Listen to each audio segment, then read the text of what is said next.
The cuffs are off, man. Get right. Too many left in these leagues, but I ain't gonna leave. I'ma get right. Get right. Down to the bottom and scratch it for all the. Hey everybody, Adam Rank here. What's up, everybody? It's Marcus Grant. This is AJ Dillon of the Green Bay Packers. I got to give a shout out to y'all at Get Right Fantasy. If you are not subscribed, what are you waiting for? You want to lose your league? Our league. Check out the Get Right Fantasy Network. You got to get right with the Get Right Fantasy Network. And best of luck with your podcast. Appreciate the support. And you're tuned in to watch my boys at Get Right Fantasy Network. Get you right. Enjoy the show. But I tune in every Friday. Strategies provided, I will lock in every way. So go and roll your sleeves up. Yeah, go roll your sleeves up. And I'm getting down, cause I roll my sleeves up. And I'm getting right, cause I roll my sleeves up. What up? What up? What up, world? We are back. I'm Anthony, aka Rasta, and this is Get Right Fantasy Network. And I'm here on this lovely Friday evening. I think the other boys are actually still going live. I thought they were ready to turn it over to us, but you know how we do it over here. I think they're still chatting away, at least from what I see, but we'll have everyone roll over here pretty soon.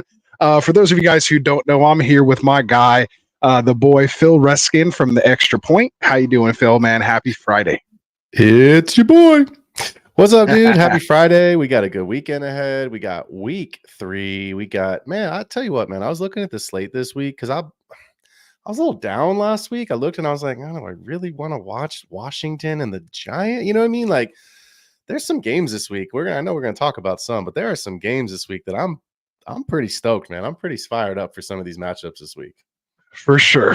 It wasn't great, for this Thursday night game that, got started, but they brought it back. Yeah, they brought it back around though. We do have some nice matchups to get into. Again, the guys covered about half of them already. This is part 2 of our start sit show, so we will go game by game with the remaining games that the guys didn't get to. So we have 8 games on our slate here tonight that we'll go through here with you guys. Of course, we will be getting the chats going as well. So make sure you guys drop your questions in the chat. We will get to the live Q&A section if you want us to get to your chat right away. You can drop us a super chat, man. So for those that are new to the channel, Phil, why don't you tell them what we got going on here at Get Right, and obviously your own shows as well. Yeah, let's do it. Mondays, we got week 3 recap and top waiver ads for week 4. On Tuesdays, our boy Tycoon over at the Fantasy Boardroom. Make sure you like and subscribe to his channel. Check him out, tossing some great knowledge at you guys every Tuesday. On Wednesdays, it is back to Anthony and Frank, aka Rasta, roster management and trade targets. Discuss some buy, sell, do we hold? And then a brand new show coming on Wednesdays at 6 p.m. Pacific. It's your boy. I'm adding another show. We're going to go back into the Dynasty Lab. We're going to be talking about some Dynasty Outlook, some trade talks. And then on Thursdays, I will be live again, as I have been, with the Extra Point, taking you right up to Thursday Night Football. And that show is going to focus mainly on the DFS and underdog higher or lower betting player props. So if you're looking for some DFS content, make sure you come and check out the Thursday show with me. Absolutely, man. And then again, we're here on Fridays doing part 1 and part 2 of the start sit, going through game by game, letting you guys know who we have as must starts and must sits. And then we'll discuss, of course, those fringe players, let you know where we have them ranked. You can, of course, get our rankings over at getrighttff.com. as well too. But we love taking your live questions here. So again, drop them in the chat. We will have, of course, Classic Mike here live on at 8 a.m. Sunday morning. I think that's 11 a.m. Eastern. And for anyone that we can't answer questions now with those doubtful injury tags or questionable tags, we'll get that last minute active and active list and get your lineups right heading right up until kickoff. So make sure you guys are hitting that subscribe button if you're new. And if you're already subbed, make sure you hit that like button as well. And Phil, I want you to tell the folks where they can find all those links to subscribe here to your channel, our channel, and of course the other affiliates here. Yeah, so those are down in the description of each of our shows. We'll also have timestamps if you guys are wanting to find a specific game. You've got a lot of players on a certain team. You can go ahead and kind of jump through the show using the timestamps. And then I'll do my very best when Anthony and I are live here to actually throw some of these channels into the chat. So if you're following along in the chat with your questions, you want to just click the links, you can subscribe directly to our channels through the show and the chat channel. For sure. And we'll get to those chats. So we will see them there. We see you guys dropping those chats there now. So make sure you do that. And again, if you do have to go for whatever reason, you can come back. Like Phil said, just skip to the live Q&A section. Yeah, I got you. And then we can go from there. So let me know if I don't hear anything from you now. So if you need to drop out and come back, let me know. And we'll work through it. Nothing there.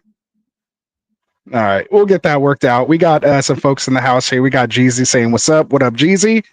He's in Miami, man. He's on his break, checking in, and a little tease too as well. We have, we might be adding another show here on this show schedule. So make sure you guys are staying tuned with us here on Get Right Fantasy Network.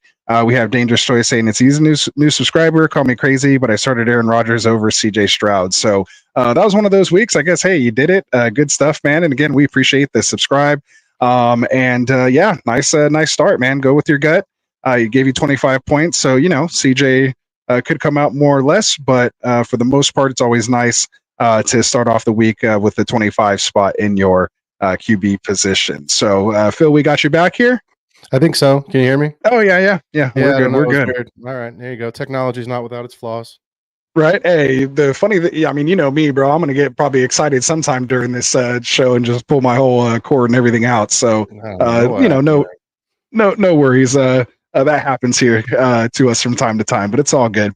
That's the passion we have for this thing with you guys here. We get too excited and start yanking cords out. So, good stuff. So again, drop them in the chat, man. We will get to them when we can, and of course, you can always drop us that super chat, and we will get to your question right away.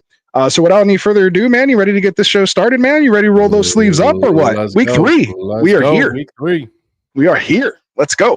We're a fourth of the way through the fantasy season. Man, that's crazy. All right, so let's do it.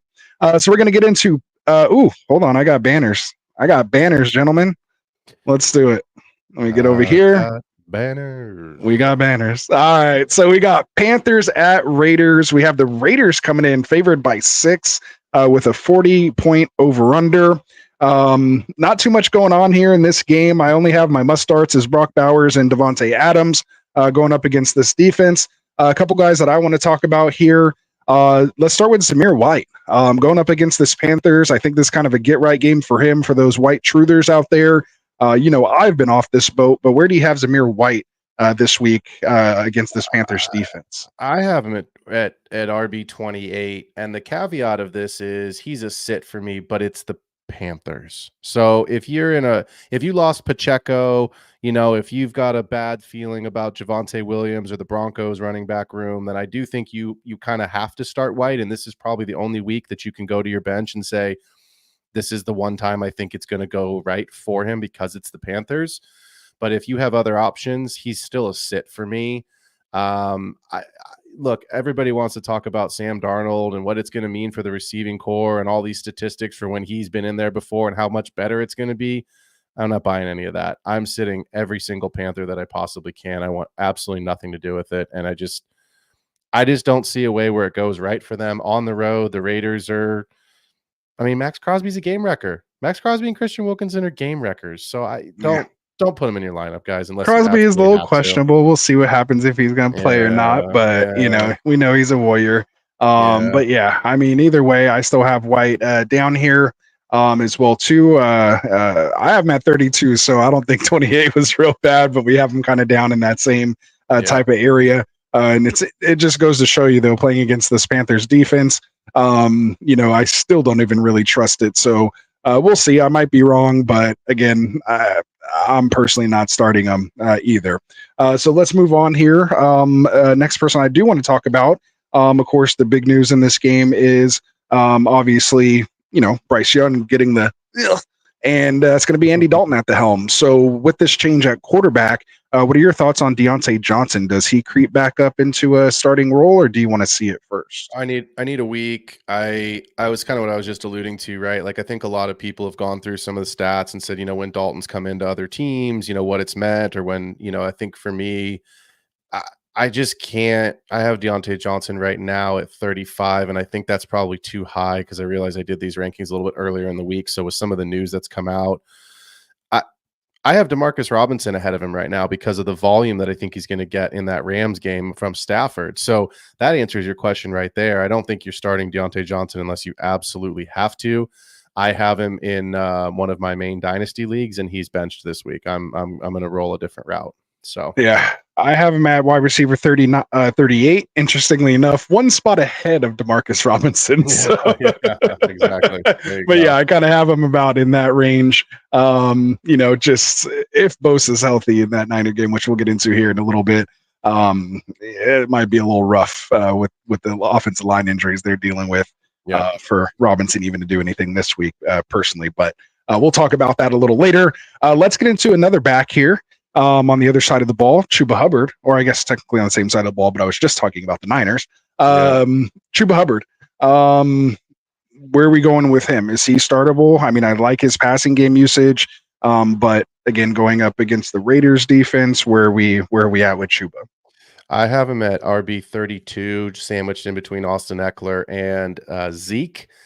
So no, because of the ranking, I don't think he's a start, but I do think if it's kind of that break glass in case of emergency situation, because of the passing game usage in a full PPR league, I think he has more value in a half. And then obviously in a standard league, I'm going a different route. Okay. Where did you say you had him again? What number? 32. Oh, okay. So I actually have him at 27, but I have one spot ahead of Zeke and one spot ahead of Eckler. Just again going up this Las Vegas defense, and those two guys kind of having a split field, and I just think Dallas isn't going to run the ball much over there against Baltimore. So yeah, I just figured Hubbard might have a chance to get some work on the ground here, although they kind of bottled up Henry last week with that Raiders D. So we'll see. So good stuff. So that's who I had kind of discussing this game. I had my sits as Gardner, Madison, Myers, Tucker, Andy Dalton, Miles Sanders, Xavier Legette, Jontavian Sanders. I'm not starting any of those guys really in this game. Anybody there that you want to talk about, or are you ready to move on? No, I just want to say one quick thing in the betting line, right? I think if you looked at last night's game, the over-under was 38 or 40 points, and it was 24-3. I see this game going very similar. I think it hits the under, and I think the Raiders cover in this one. Okay. Yeah. Raiders +6 or -6, favored by 6 with that 40-point over under. Yeah. All right. So good stuff. All right. So let's move it on here.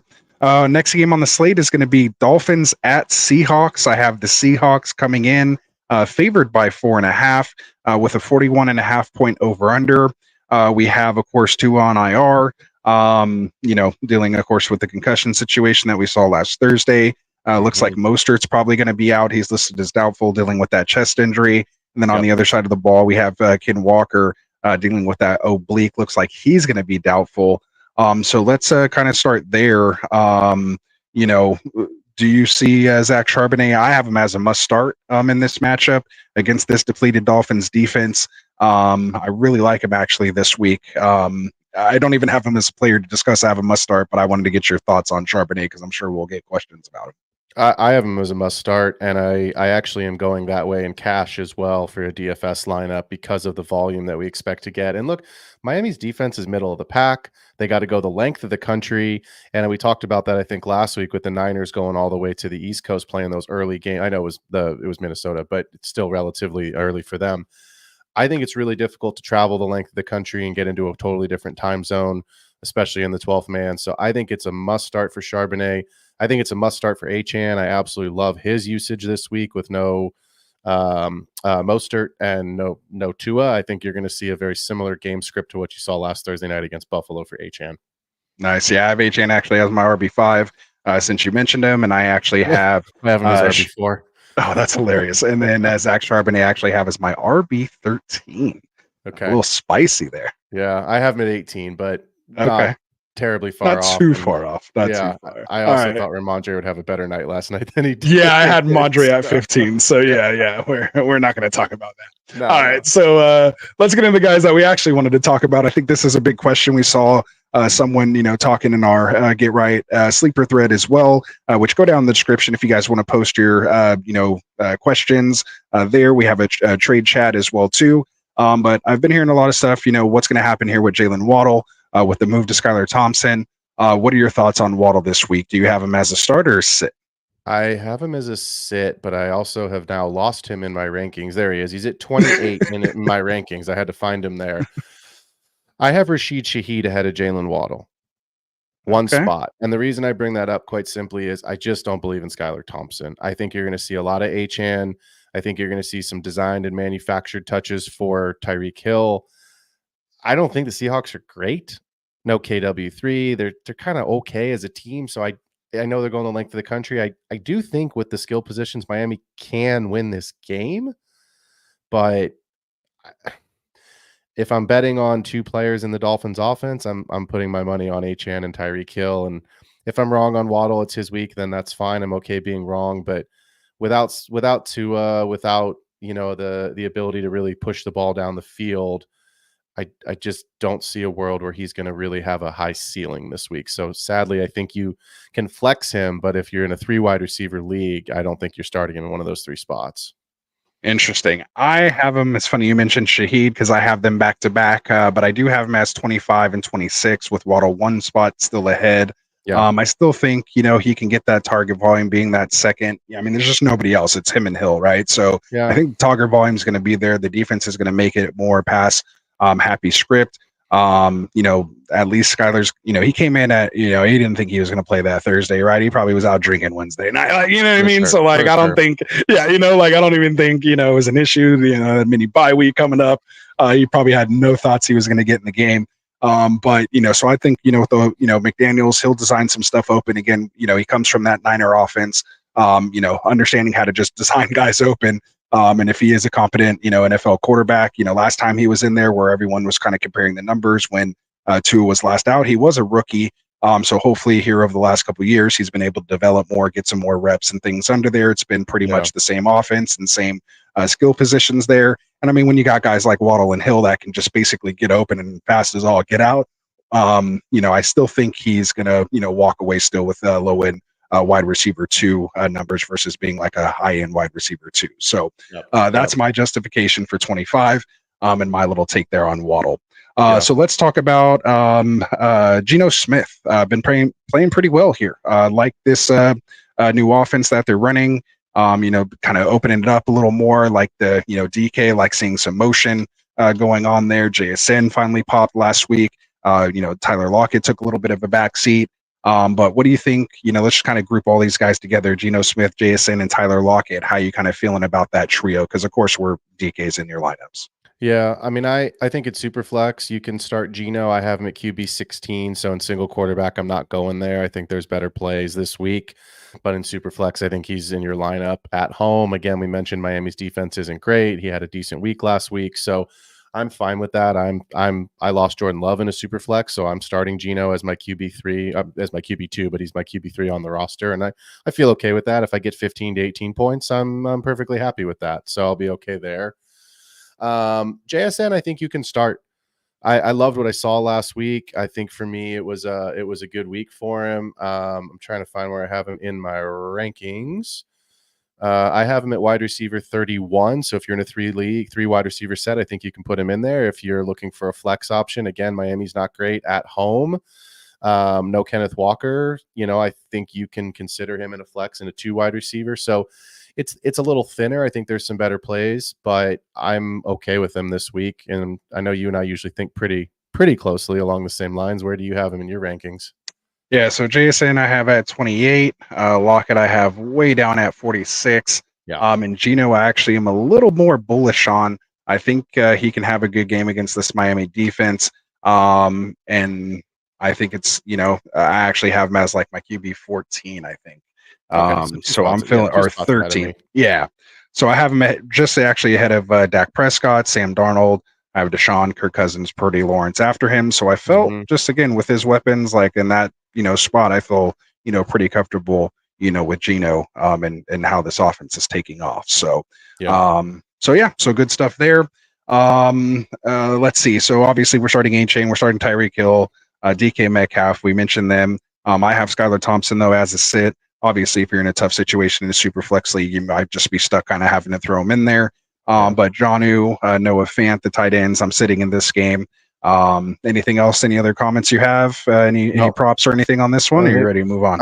No, I think if you're in cash, I'm absolutely starting Achane. I'm starting Charbonnet. I do think it's a 3 wide receiver build in cash this week because the wide receivers are priced down. But if you really want to get into some of the guys we're going to talk about next, and you really want to go and grab Amon-Ra, then I'm okay going with only 2 running backs, and Achane and Charbonnet would be my 2 go-tos, or Achane and Mason, but we'll talk about those guys in a second. So perfect. But yeah, let's we got some super chats. So before we get into the next game, let's jump in here. Oh no, those aren't the supers. I'm just kind of starring them as we go through, actually. So it'll come up like with the super, it'll be like highlighted and it'll have how much they, are sending our way. All excited, man. I'm trying to, make sure I don't want to skip folks and I don't want it to be crazy of us trying to scroll through. So I kind of figured this out that we can kind of mark them as they come in. So when we get to that live Q&A section, we can rattle them off and not miss them. For the folks here that are dropping it. Y'all got to wait. You heard the man. You got to wait. We're waiting. Again, you drop us a super chat, though. We'll get to it right away like Phil was about to. You see what the power of that was. Trick me. Yeah, I got you a little excited. So my bad. But yeah, someone throw Phil a super chat, man, so he can see what it looks like. So we're not confused. There's no foul on the play. The flag fell out of the referee's pocket. Yeah, we're picking up the flag here on that one. All right, good stuff. All right, so let's move on here, man. Next game on the slate that we have is going to be a good one, man. I'm definitely looking forward to this. We have the Lions coming in favored by 3 at the Cardinals at home in the desert with a 51.5 point over under. Let's go. This is music to fantasy football players' ears. We have actually Greg Dortch showed up today pulling a hammy in practice, so that's going to be interesting. We'll see what happens. Most likely going to be out. So let's just kind of start actually there. Because pretty much you're starting all the these are all guys who are dropped in like the top 5. So there's really only a couple folks I even really want to even talk about here. And I pretty much only one of them I think is even possibly a candidate for a sit. But just kind of for the discussion. So because of the injury, actually, it makes the Michael Wilson play a little more interesting. What do you think about Michael Wilson in this game? I'm still probably not going to go there just because I think the other plays are so strong. But if you're in a pinch, and I can tell you right now, I've got a pretty deep dynasty league. Michael Wilson's on that roster, and I am in a pinch. I have no AJ Brown. I have no T Higgins. Michael Wilson's probably going to play for me this week. Simply, if you're in that kind of a situation, I think you can go there and just hope and pray that he gets one of the touchdowns. If you're not in that situation, I do think he's the only player that you can sit. I love the running backs in this game. We're all hoping Marv does what he did, or at least comes close to what he did last week. And then obviously we feel good about McBride. So he's the one play, Michael Wilson, that I'm a little lower on. Start them all, baby. Yeah, so it's like for me, man, like I have Christian Watson down at like wide receiver 47. There's just a lot of wide receivers I feel like I like kind of this week. So like if I have him there, I can't have Michael Wilson too far ahead, but behind. But I have him at about 51 right now. I have him still behind DeAndre Hopkins, Dobbs, Mooney, Watson, like I said, Tyler Lockett. I'm still giving Coleman a chance. But again, that's at wide receiver 45. So I feel like that's a decent range. Again, I'll have to keep taking a look at it here and see if there could be some opportunities. Because obviously, Dortch has caught a couple touchdowns there, so far this year. So again, maybe more of a DFS, type play if you need to, get something cheap in there in a shootout type game just to get a piece of this game. But as far as like you said, your typical redraft leagues, you're probably not in that situation where you need to flex them unless you're starting like 12 or 13, spots. But like you said, in several dynasty leagues, which of course we have a lot of dynasty players here. And I think we had someone in the chat saying it was their first year playing dynasty, actually right back up at the top. In those kind of situations, you might be, in a spot, like you said, where you're going to have to find a way to get him in, or might have to have him in your lineup. So well said there. The other guys I want to talk about here, just Jameson Williams, man. I just want to know, I mean, I'm sure you have him as a start. I just want to know how high you have him ranked at this point. It seems like he's on fire here. Where do I have him? I have him coming in week 3. You know what's going to happen. I'm not going to manifest it, but we're all so excited. And you know how sometimes these games go with the big score lines. I have him at wide receiver 20 this week. So he is a start for me. And it's only because I like some of the other guys. But I just want to say this about Jameson Williams.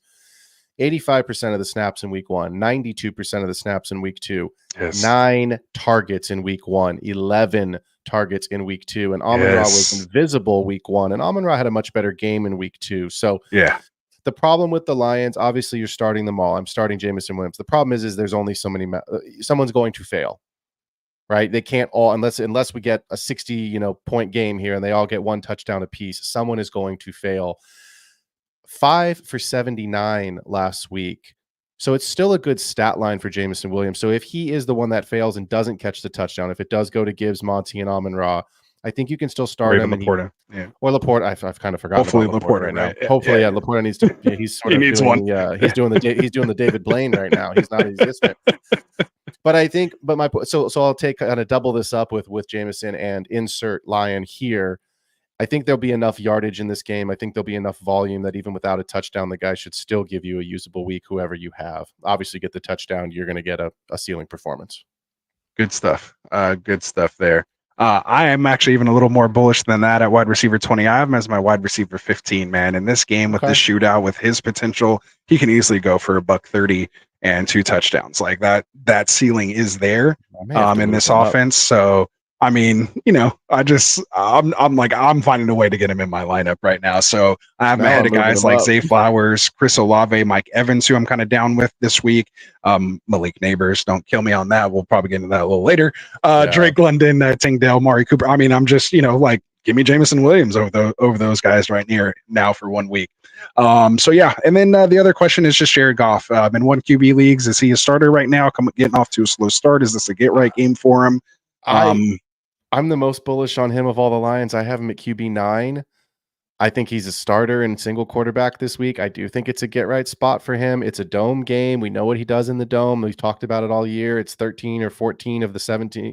No, excuse me. It's 15 of 18 games they play in the dome. So at this point, I just hope it lives up to the billing, because if it does, it's going to be fantasy goodness for all. And these are the teams that you drafted in redraft. These are the players you drafted in best ball. I mean, this is a big, regardless of what kind of format you play in, this is a monster game, and this is hopefully going to be a hell of a lot of fun. For sure. So I'm right there with you. I have Goff as my QB 10 this week. So I have him as a start here in your 1 QB leagues. And I literally can't even think of anyone in this game to sit besides like the ancillary pieces, like both tight ends, all 2 or 3 wide receivers you can potentially start on both sides. Maybe not the 3rd wide receivers in this game, but definitely the top 2 in each game. And so just any piece of this game you can get them in your lineup. All right. So just for you, Phil, this is what a super chat looks like. So appreciate you, Nino Pina. He says he has a have question in the other live stream. So maybe you got it answered. Maybe you're just throwing us $1.99. If you got another question, let me know. But again, appreciate you throwing that over our way to show Phil here what that super chat looks like. Jeezy, appreciate it, man, coming out here. And he says, why are the Niners losing this week? Of course, trying to troll the 2 of us here. So I don't know if I'm going to justify that with a reasonable response here, Jeezy. I'll give it to you. They're not. Okay. Even with all That's the all I have injuries, to we're going to get it. There we go. We're going to get into that game here in a we're gonna second. get into that. Have you seen this is the bloodbath game. We'll talk about that one next because ain't For nobody sure. playing this game. For sure. So yeah, so let's see. And since Jeezy threw the super chat out there too, man, make sure you give him his moment. ACG Veterans Invitational Charity League that Jeezy puts out every year. $10 donation goes towards the I think, correct me if I'm wrong, Jeezy, but the Wounded Warriors, I think it is, or for the veterans, for the canines. I know that's what they do for the folks that are dealing with PTSD. So it's a great cause. Again, appreciate all the veterans and their sacrifices for them and their families, what they've done. It's a great cause. I've been doing it, I think, for 2 or 3 years now since Jeezy and I connected. That I've been in the league. It's a lot of fun. It mirrors the Scott Fishbowl settings, so it's really fun.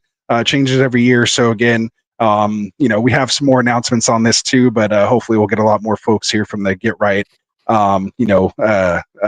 viewership in this tournament next year. So we're looking forward to that. So again, appreciate you, Jeezy.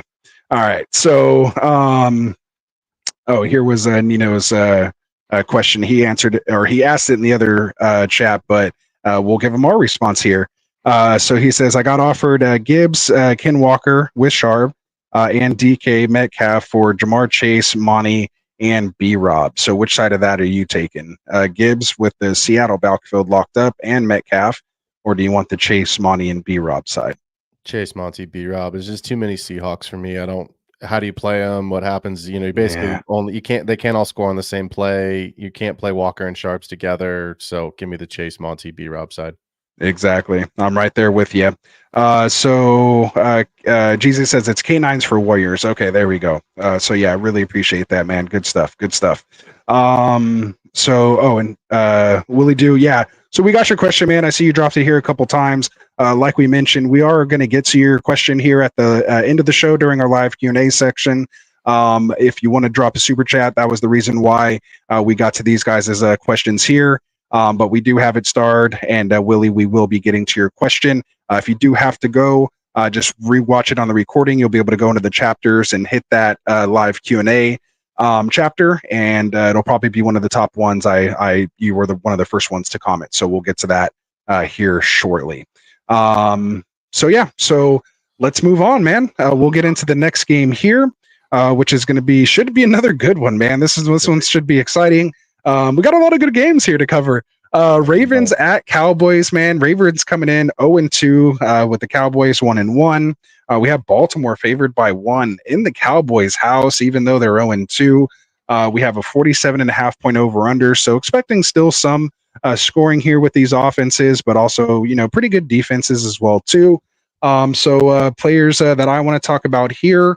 We're starting a lot of guys. Obviously, we're starting Lamar, we're starting Dak, Lamb, Andrews, Flowers, and Derrick Henry. Anything to say about those guys? Are you firing them all up, or anyone you have on the edge? No, you're firing them up. I just think, again, you've just got to make sure that Derrick Henry scores a touchdown. That's it. Yeah, but you can't not have You're still starting them. Yeah, for sure. So a couple guys here that might be, guys we're talking about. Isaiah Likely obviously popped off huge that first week, big waiver wire ad of week 1, and then kind of went a little silent here week 2. What do we expect here in week 3? I'll be honest. I don't know what to expect. I just looking at Mark Andrews from last week. He was 63% snap share, 5 targets, caught 4 of them, 51 yards. Wasn't stellar. I said on my show earlier this week, I was concerned about I was on a different podcast where I said this. So I was concerned about the quote unquote old tight end ones, Andrews and Kelsey. I think the volume suggests that you can look at flexing that you can play him in the tight end spot. I wouldn't flex him. He's not emerged really as that number 2 receiver, but I just don't know what to do with him. I think again the tight end landscape is so thin. If you're the Jake Ferguson owner and he doesn't play, if you're the George Kittle owner who's now trending towards doubtful and likely is the backup tight end that you drafted, I think you're playing him and hope you get a week 1 result. I think if you have a better option, go with the better option, and if he pops off, that sucks. But the reality is you just don't know how it's going to go with this usage. And the Dallas defense is still the Dallas defense at home. Yeah. And that's kind of where I'm at, man. I mean, just like you said, given just the freaking landscape of tight ends, regardless of what has happened, I still have him as my, tight end 10. Interestingly enough, I couldn't find really too many people to put ahead of him. Like, I'd rather play him than Fairmuth or Henry, Ertz, Schultz, Gesicki, Taysom Hill, Colby Parkinson. Oh, okay, yeah. So it's like I just can't find anybody else. Like, I wanted to put other people ahead of him. I didn't want to have 2 Ravens tight ends as my, in my top 10 for tight end rankings, but I do. So I think he is, that third target there, behind Andrews and Flowers, who I'm pretty high on Flowers. I've liked what I've seen so far, although it hasn't really resulted in real winning football for the Ravens themselves. But so we'll see, maybe going back to Andrews is, what they need to do. But yeah, I mean, I'm definitely interested to see this game and how it plays out. So many storylines here with this one. Of course, we heard the comments of what Lamar was saying, calling out his own team. Are they even wanting to play as hard as he is? Like, I think he can have a huge game this week. Myself, I actually have him as my QB1 overall this week because of that. And so that's what I'm thinking about likely. Let's talk about Justice Hill. Signs that extension today, little $6 million 2-year extension. So we kind of know what his role is. Obviously, they like him. They looks like he is this third down back.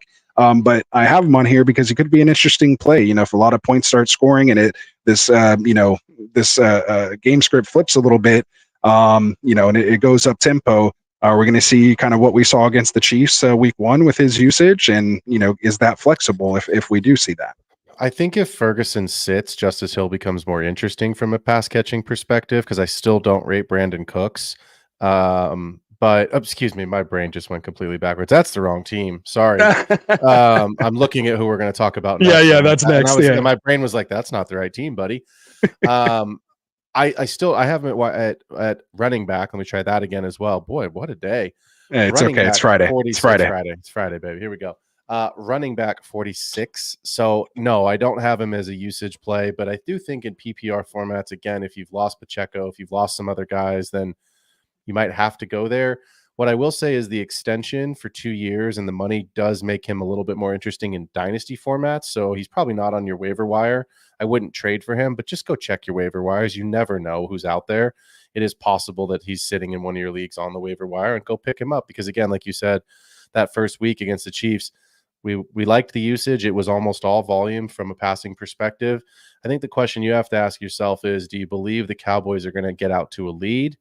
Because if they are, then that's where Hill becomes more interesting. If you believe the game is more in the balance or the Ravens are winning it, then it's going to be pound the rock with Derrick Henry and run it with Jackson. So I don't have him in my lineups this week. All right.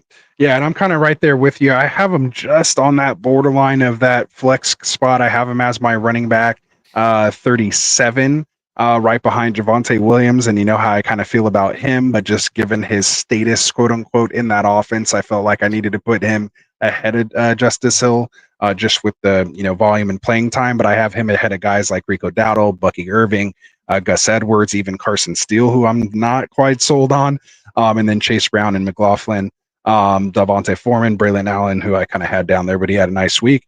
But I'd love to be able to talk about that. I can't wait to talk Braylon Allen on Monday. So and Wednesday, I'm sure it'll be a topic. But yeah, so that's kind of where I'm at with him. If you're in a real weird spot, with injuries and things, like I feel kind of okay just given the game script and his usage. And again, being that pass catching back. And again, this is for full PPR leagues more so than even half or non. But yeah, I kind of have him right there on that fringe as, hey, if you got to do it, I'll at least go with this guy over Dowdle at this point in the full PPR league. So, All right. So let's move on here. The guy you were trying to talk about first, Brandon Cooks kind of had a little off game last week, if you want to call it that. I think it's just kind of what we expect out of Brandon Cooks. But he is back here at home where I think he's scored out of 8 of the last 9 games at home. Going again up against this Baltimore defense, good secondary. I'm sure that attention is going to be on CeeDee Lamb. Is Brandon Cooks a sneaky little play here this week? I mean, I'm going to say no. And the simple reason is they got absolutely destroyed by New Orleans in the game last weekend. He played 81% of the snaps. He had 2 targets. in a game where they were losing 41. I think at one point it was 41-10 before they scored that last touchdown. So you're telling me that you can't even get a target in a game where you're losing by 100 points? So no, I'm not going there. If Ferguson doesn't play, this is what I was trying to say earlier. If Jake Ferguson isn't healthy, I still don't want to go there. So unless you absolutely have to, just stay away. I mean, CD says his ankle's fine. I was just looking at some reports while you were doing some quick chatting just to see if there's any breaking updates that I missed. I didn't have anything. Yeah. So I haven't seen anything either. So I think CD plays, and I think Ferguson plays this week too. He seems to be trending towards playing. So I love Jake Ferguson in this game. I like CD in this game, and that's really all I want on Dallas. Okay. Yeah, and that's the guy we're going to talk to next. Yeah, is Ferguson dealing with that knee? Again, like you're saying, from what I'm seeing, looks like he is trending towards the right direction of playing. They said he practiced all week and responded well, which means no setbacks or anything that had them pause for concern as he's ramping back up. And then the thing that I was kind of wrong about last week is actually if Ferguson doesn't play, I don't mind throwing Schoonmaker in there. Because Dak, it just looks likes that tight end position, no matter who it was, going back to the Jason Witten days and, Dalton Schultz before he even knew who Dalton Schultz was. And, just anyone, even Hendershot had a couple big games when Schultz was out, a couple years ago. So, I think just that tight end position is a good spot in this offense for Dak. It's a safety blanket for him. So I'm trying to find a way to get Ferguson in my lineup if he is healthy, and if he's not. To me, it's a nice, easy pivot to go Schoonmaker, who should be available for you. So my sits I have Tolbert as a sit, talking Brandon Cooks. I'm not, he had a nice catch. It was a really nice catch. But it was nice. And a couple big catches, right? So, but normally Brandon Cooks is the guy getting those. If it starts to become more of a trend, then okay, I'll trend towards the younger Brandon Cooks, if you will. Remember Tolbert was a big thing in the dynasty world a few years ago when he was coming out. And then obviously wasn't even active on the roster, that kind of stuff. And so, he's kind of fallen a little out of favor, I think, with the dynasty owners. Haven't heard much, of him or seen him involved in trades and things like that. You could probably talk more as our dynasty expert on that more than me. But I have him here as a sit, and I still have Bateman as a sit, even though he's my guy. I still have him stash places. There is that opportunity for him to emerge. He had a couple nice catches in the last game, but we'll see what happens there. But I still have him as a sit for now. Yeah, I agree. Perfect. All right, so let's do it. You want to do the underdog read, or I don't know? I could do it real quick. Why not? I'll bang it out. You sure you got it? Yeah, I don't know, man. I was like, I've already felt like I've been talking here a little too much. I think that people need to hear your voice a little more. But of course, this is brought to you by our sponsors, man, underdogfantasy.com. Make sure you guys go check them out. Of course, they are the best and easiest place to play fantasy sports. Of course, we all love their best ball. Of course, the big best ball mania and their big tournaments, going on in the off season. And then, of course, they still will have their weekly and daily fantasy type best ball drafts as well too, which mean no waivers, no trading, no setting your lineup 6 week. But the thing I love that they're doing now, of course, are their pick'ems. We do have the free CD Lamb pick'em when you do sign up. So when you do sign up, make sure you use that promo code GetRight. Not only will you get that free pick'em, you will also get $1,000 in up to $1,000 in bonus cash with a 50% deposit match. That's a ton of money, man. When I first signed up, it was only like $100 that I can max out at. So try to take advantage of this as you can. Get in one of those pick'em contests. Get in some of their best ball drafts, man. It's an awesome platform. Really helps prepare you as well for your real drafts. Ever since I've been playing Underdog, I felt like it's really been helping me in my managed leagues as well. So again, use that promo code checkout and come get in a pick'em with us today. All right. So next game we'll talk about, man, our boys over here. Bang, bang. It's hard to, that's basically, it feels like what's been going on. Not only literally bang, bang going on with Ricky Pearsall, but everyone else, things are snapping and all kind of other noises are happening with these guys. But we got the Niners coming in still with all that, favored by 6.5 against these pesky Rams that we always seem to play a little interesting with, but they're banged up as well too. So it's like we got a game of the replacements going on here this week. 43.5 point over under. Injuries on both sides of the balls for both teams. I don't even know where to start. Debo dealing with the calf injury. He's most likely out. You got Kittle listed as doubtful, but that popped up in the middle of the week. He's most likely out. Obviously, CMC's already on IR. You have Puka on IR. Cooper Cup's been talking about going IR. I mean, just this entire slate here, which was probably set up to be a nice matchup here in week 3, just turned out to be who knows what's going to happen in this game. So let's talk about it. A lot of guys to talk about in this game and what to do because of all the injuries. So let's start at the quarterback positions for both teams. You have Purdy on one side, Stafford on the other. Obviously, a lot of their top options, top weapons, you can argue each of their top 2 weapons are completely gone in this game.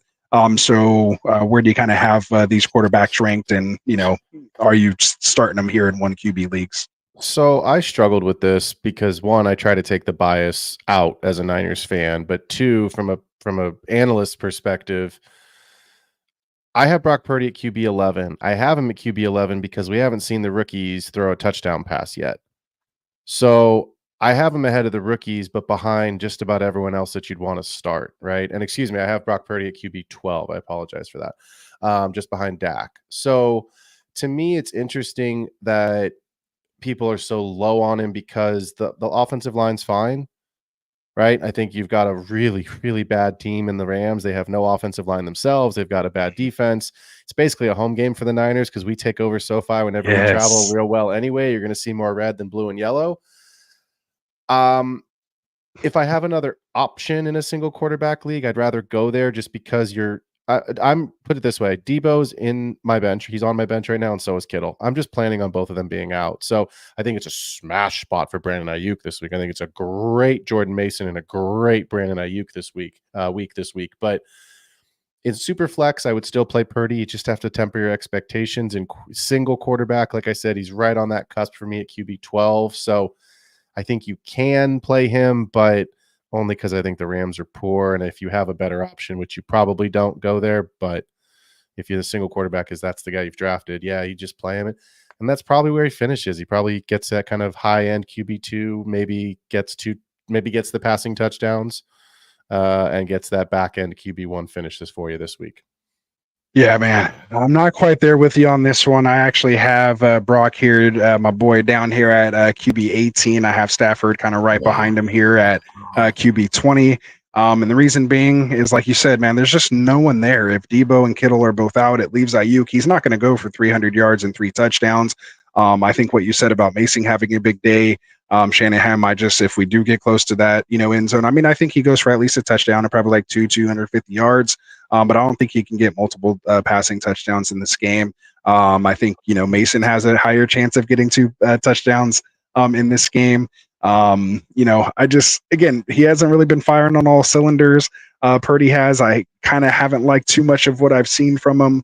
Has been missing a couple throws here and there, but there's just other guys that I feel have, are in some other better shootouts, with all their weapons, that normally I wouldn't have. Normally I kind of have Purdy in that, 12 to 14 range, when he has all his weapons easily. He's just a walking, back in QB1, sometimes even higher, in the right, situation. But yeah, I just can't get behind either of these quarterbacks this week. Obviously in Superflex, you're going to have to start them. But in 1 QB leagues, there's a couple other guys like even Sam Darnold, Dak Prescott. I know you don't like it, but Deshaun Watson and Kirk Cousins, I even have ahead of him going up against the Giants and Kirk going up against Kansas City in a potential shootout there. With him looking a little better, I would just feel a little more comfortable with those guys and those potential game scripts. Kirk Cousins on prime time, buddy. Kirk Cousins. Yeah. I mean, he was on prime time last week and led a game-winning drive. So. And we all saw it. So that's true, but a lot of pressure too in that situation. They're under pressure, and he still made it happen. They went down. Chris Jones is a game wrecker. Yeah, he is. You might talk me into moving up a couple spots, but that's where I have him for now. Yeah, I have Stafford at 23. I have him as an absolute sit. I don't want any part of the Rams this week. I'll be honest with you. I know you have to start Kyron, but I don't think Kyron's going to have a great week. I think the Niners are going to stack the box because there's no wide receivers. I think the Niners are just going to stack the box and say, great, beat us somewhere else because we're not going to let Kyron do it. So right. I have him as a must start just because I think where you drafted him, you have to, and just given the landscape of running back, you have to. But yeah, I definitely am down on him as well this week. I actually have him. Where do I have him? Yeah, I have him as my RB 17. So let me see. Let me change mine from quarterback. I have him at 16. There you go. Okay. Yeah. So we're about the same on that. Yep. So good stuff. All right. Juwan Jennings, interesting with Debo out, Kittle out. Is Jennings someone you can flex this week? I think you can. I know you don't want to, but because there's nobody, there's nobody else. So I think here's the caveat. I think what you just said, Ross, is a really good point. I'm glad you brought it up. If you're down on Brock Purdy, then you sit Jennings. Okay. Because of the correlation. I think if you're a little bit more bullish like I am, I still think there's enough around the Niners to get Purdy. I think it's the Sam Darnold conversation of, does Justin Jefferson, have to just be Justin Jefferson to bring Sam Darnold along? I think Brandon Ayuk can be Brandon Ayuk and Jordan Mason can be Jordan Mason, and it can still get Purdy to a decent day. And if he only has one passing touchdown and it doesn't go to Ayuk, it's going to Jennings. So I think if you believe Brock Purdy can still have a decent fantasy day, you can play Jennings. If you are out on Purdy, that sounds like maybe you are, then no, you can't play him. Question for you. 20-man league, my son's league. I don't know if you remember when I was telling you he was drafted in that league with his baseball team, high school baseball team. He picked up Jennings. Interestingly enough, and somebody dropped Jordan Love. He texted me, "Hey, Dad, should I pick up Jordan Love? You think he's starting?" I was like, "Bro, you go grab Jordan Love right now because he has Caleb." I was like, "Stop texting me and go grab him, and then come back and let me know who else is available. Who else are people dropping?" But yeah, so there's no IR spots. So you with 20 players, or 20 teams, it's tough to manage. But so he's wanting to start Juwan Jennings over Amari Cooper, and I'm kind of like, that's a little rich for me. That's what I'm saying. So I'm like, but son, do what you want, man. I mean, hey, play with who you want to root for. Obviously, he's not obviously, because my oldest son is actually a Broncos fan, but my younger son is a Niners fan with us here. So I'm like, hey, if you want to root for the Niners, man, and root for your guy, and if he lets you down, then hey, at least you went down with your guy. I totally understand that. That's what fantasy is all about. I'm like, I can't quite get there. Like the analysts in me won't let me put Jennings quite ahead of Cooper, but I can see if you're in that kind of situation and been that Cooper owner with what we've seen these last couple of weeks to just take a flyer on Jennings with the situation that we've been talking about. So we'll put that in the bold predictions category for sure. So it's definitely a matchup I'm watching this week to see Jennings versus Cooper, and of course, whichever one I were to tell him, the other one's going to go off. So that's why I'm like, son, you got to just make that decision. I don't want you to hate me over that.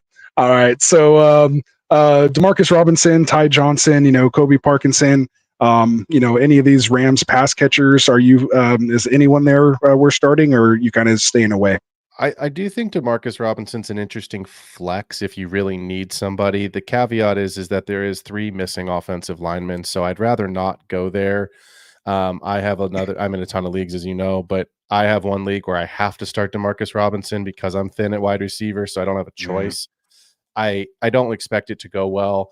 I'm not starting Ty Johnson. I'm not really going there with Parkinson, but I will say this, in DFS, if my memory's right, Colby Parkinson's like $3,600 or something on DraftKings, so he's pretty affordable as a punt tight end this week.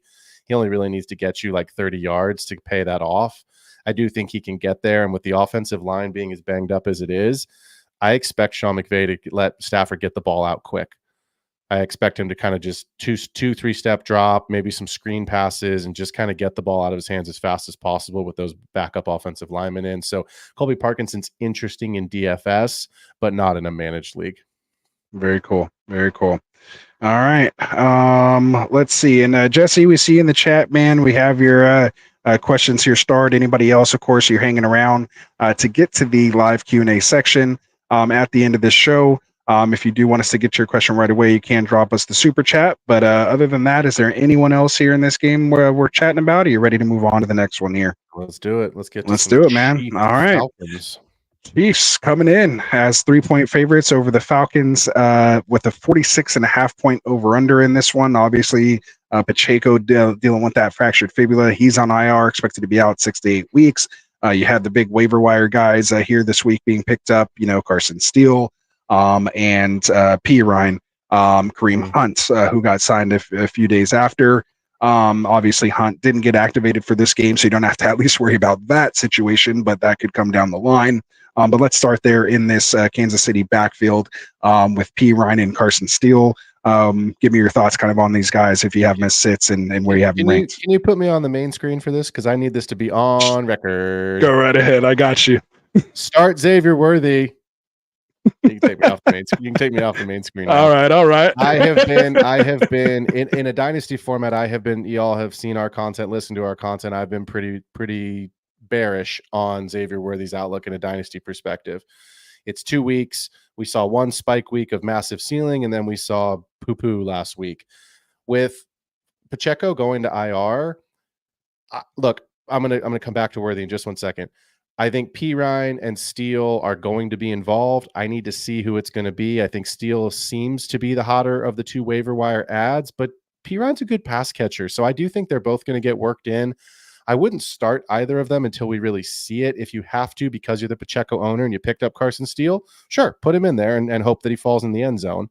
Right. But if you pick them up because, you were trying to play defense, like one of the teams in my league did, who did not have Pacheco and picked him up anyway, which was a brilliant move, then I think you can bench him and just hope it doesn't work out for him this week. But my point coming back to Worthy is, I think without Pacheco, you're going to see Mahomes get Worthy more involved on some of these, like we saw in week 1, end around screens, manufactured touches, quick out routes. I think you're going to see some of these passing touchdowns increase for Mahomes that could potentially have gone to Pacheco.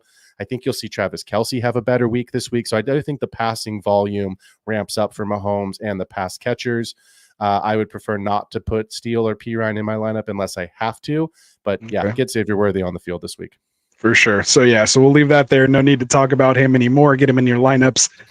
Let's talk about Kirk Cousins, Drake London, and Darnell Mooney on the other side of the ball. Where do you kind of have these guys as a little trio? Are they startable at this point, or you still want to see a little more? So you had... or I meant more so Cousins and Mooney more startable. No, London you probably have to start. But London you're starting. You had Purdy at 18, didn't you? Yeah. I have Cousins at 18. Okay. I don't like it. I don't like it in prime time. I don't like it on the road. The Jets defense, I don't think is really that good.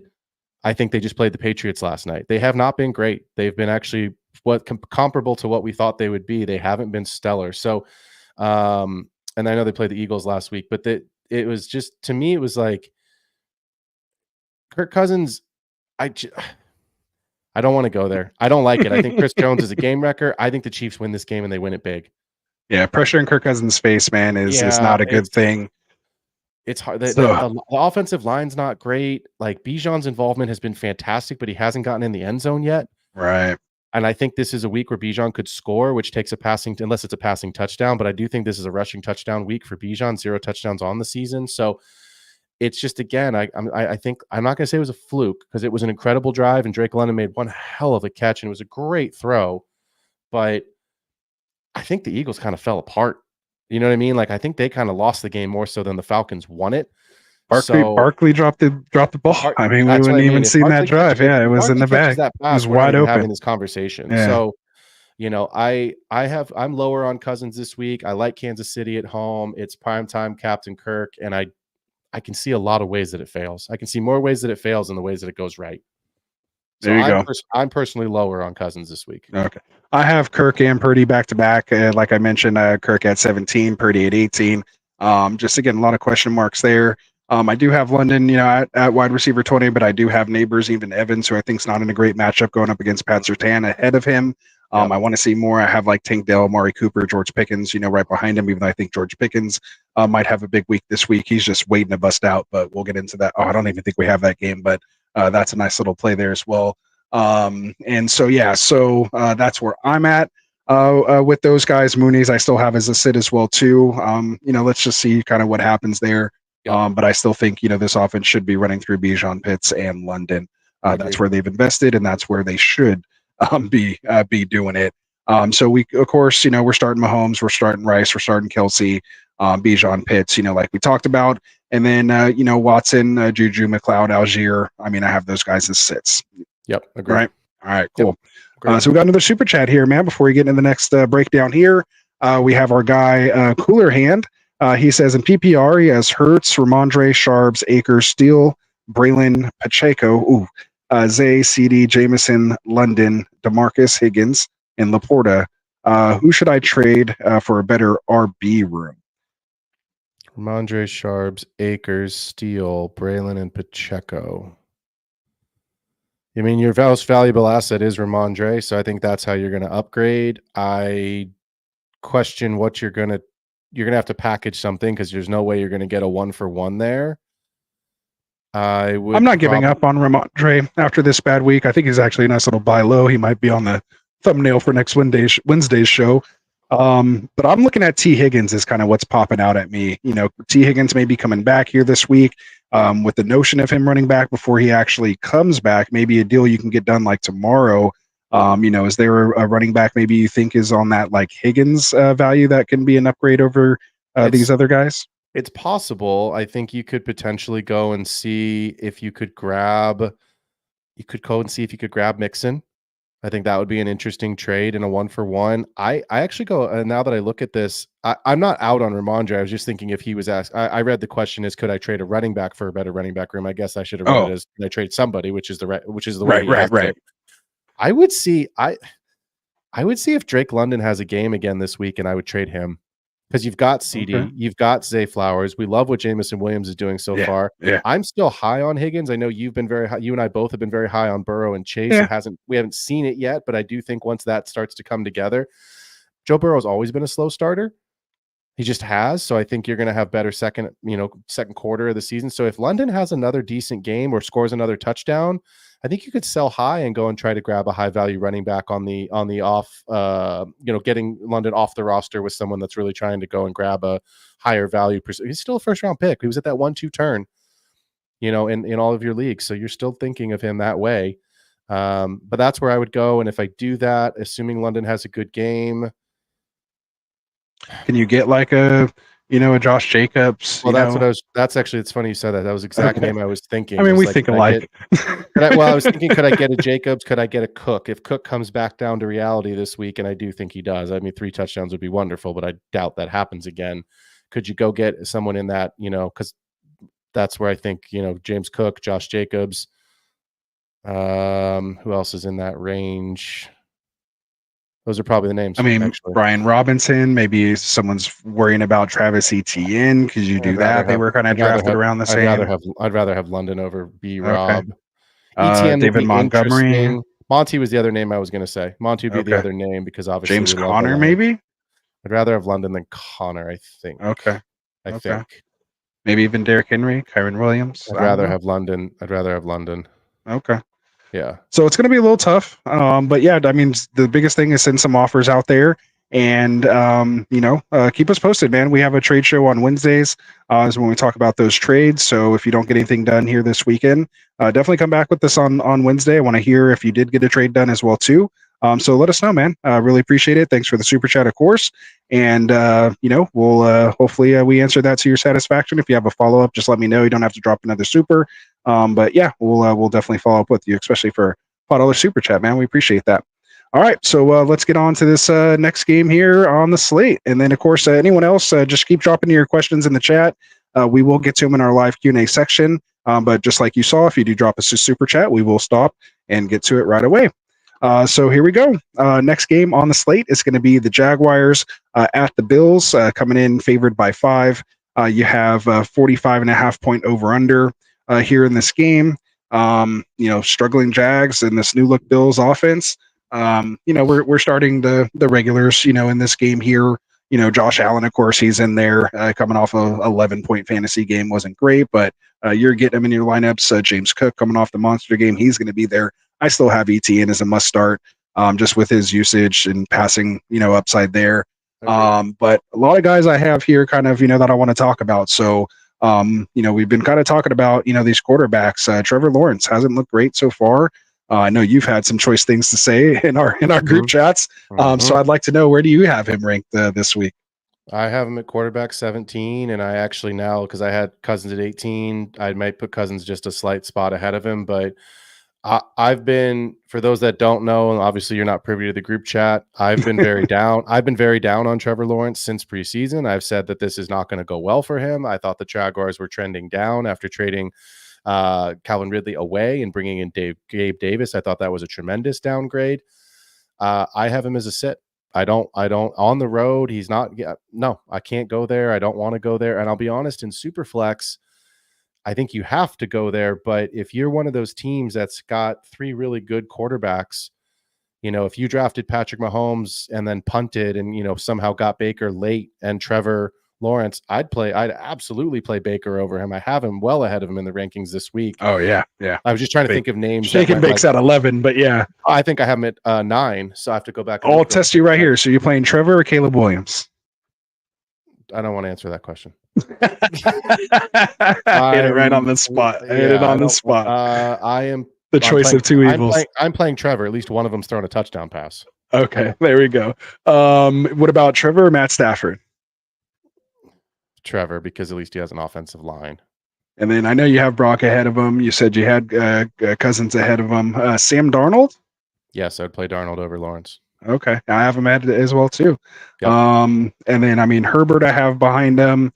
Herbert's interesting. If he plays, I would play Herbert over. I would play him, but Herbert's I think he's going to be a game time decision.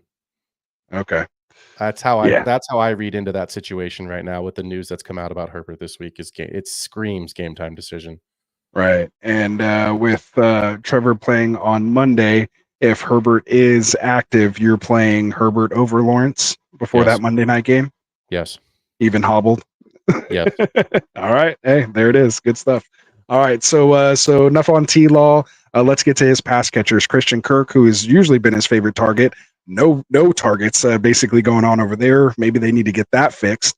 Kirk had a couple drops, but I'm still not quite giving up on him yet. I mean, we've seen what's happened there, so I'm a little more bullish, I think, than you are on him. But I know we both love some Brian Thomas Jr. So where do you kind of have him ranked? Do you see him as a start this week, or are you just not believing enough in Trevor to get BTJ in your lineups? I mean, I understand the appeal. I know a lot of people want to play BTJ. He had the good week 1. I mean, Buffalo's defense isn't great. We know the situation that's happened so far over the offseason with the pieces that they have lost.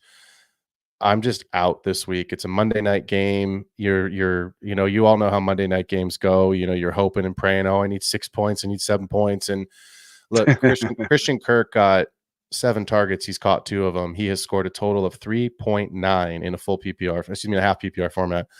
So I don't want to go there. I really don't want to go into BTJ this week just because I don't believe in Trevor on the road in Buffalo. It's just been putrid, abysmal, horrific. I mean, how many more adjectives do you know? And it's not good football right now.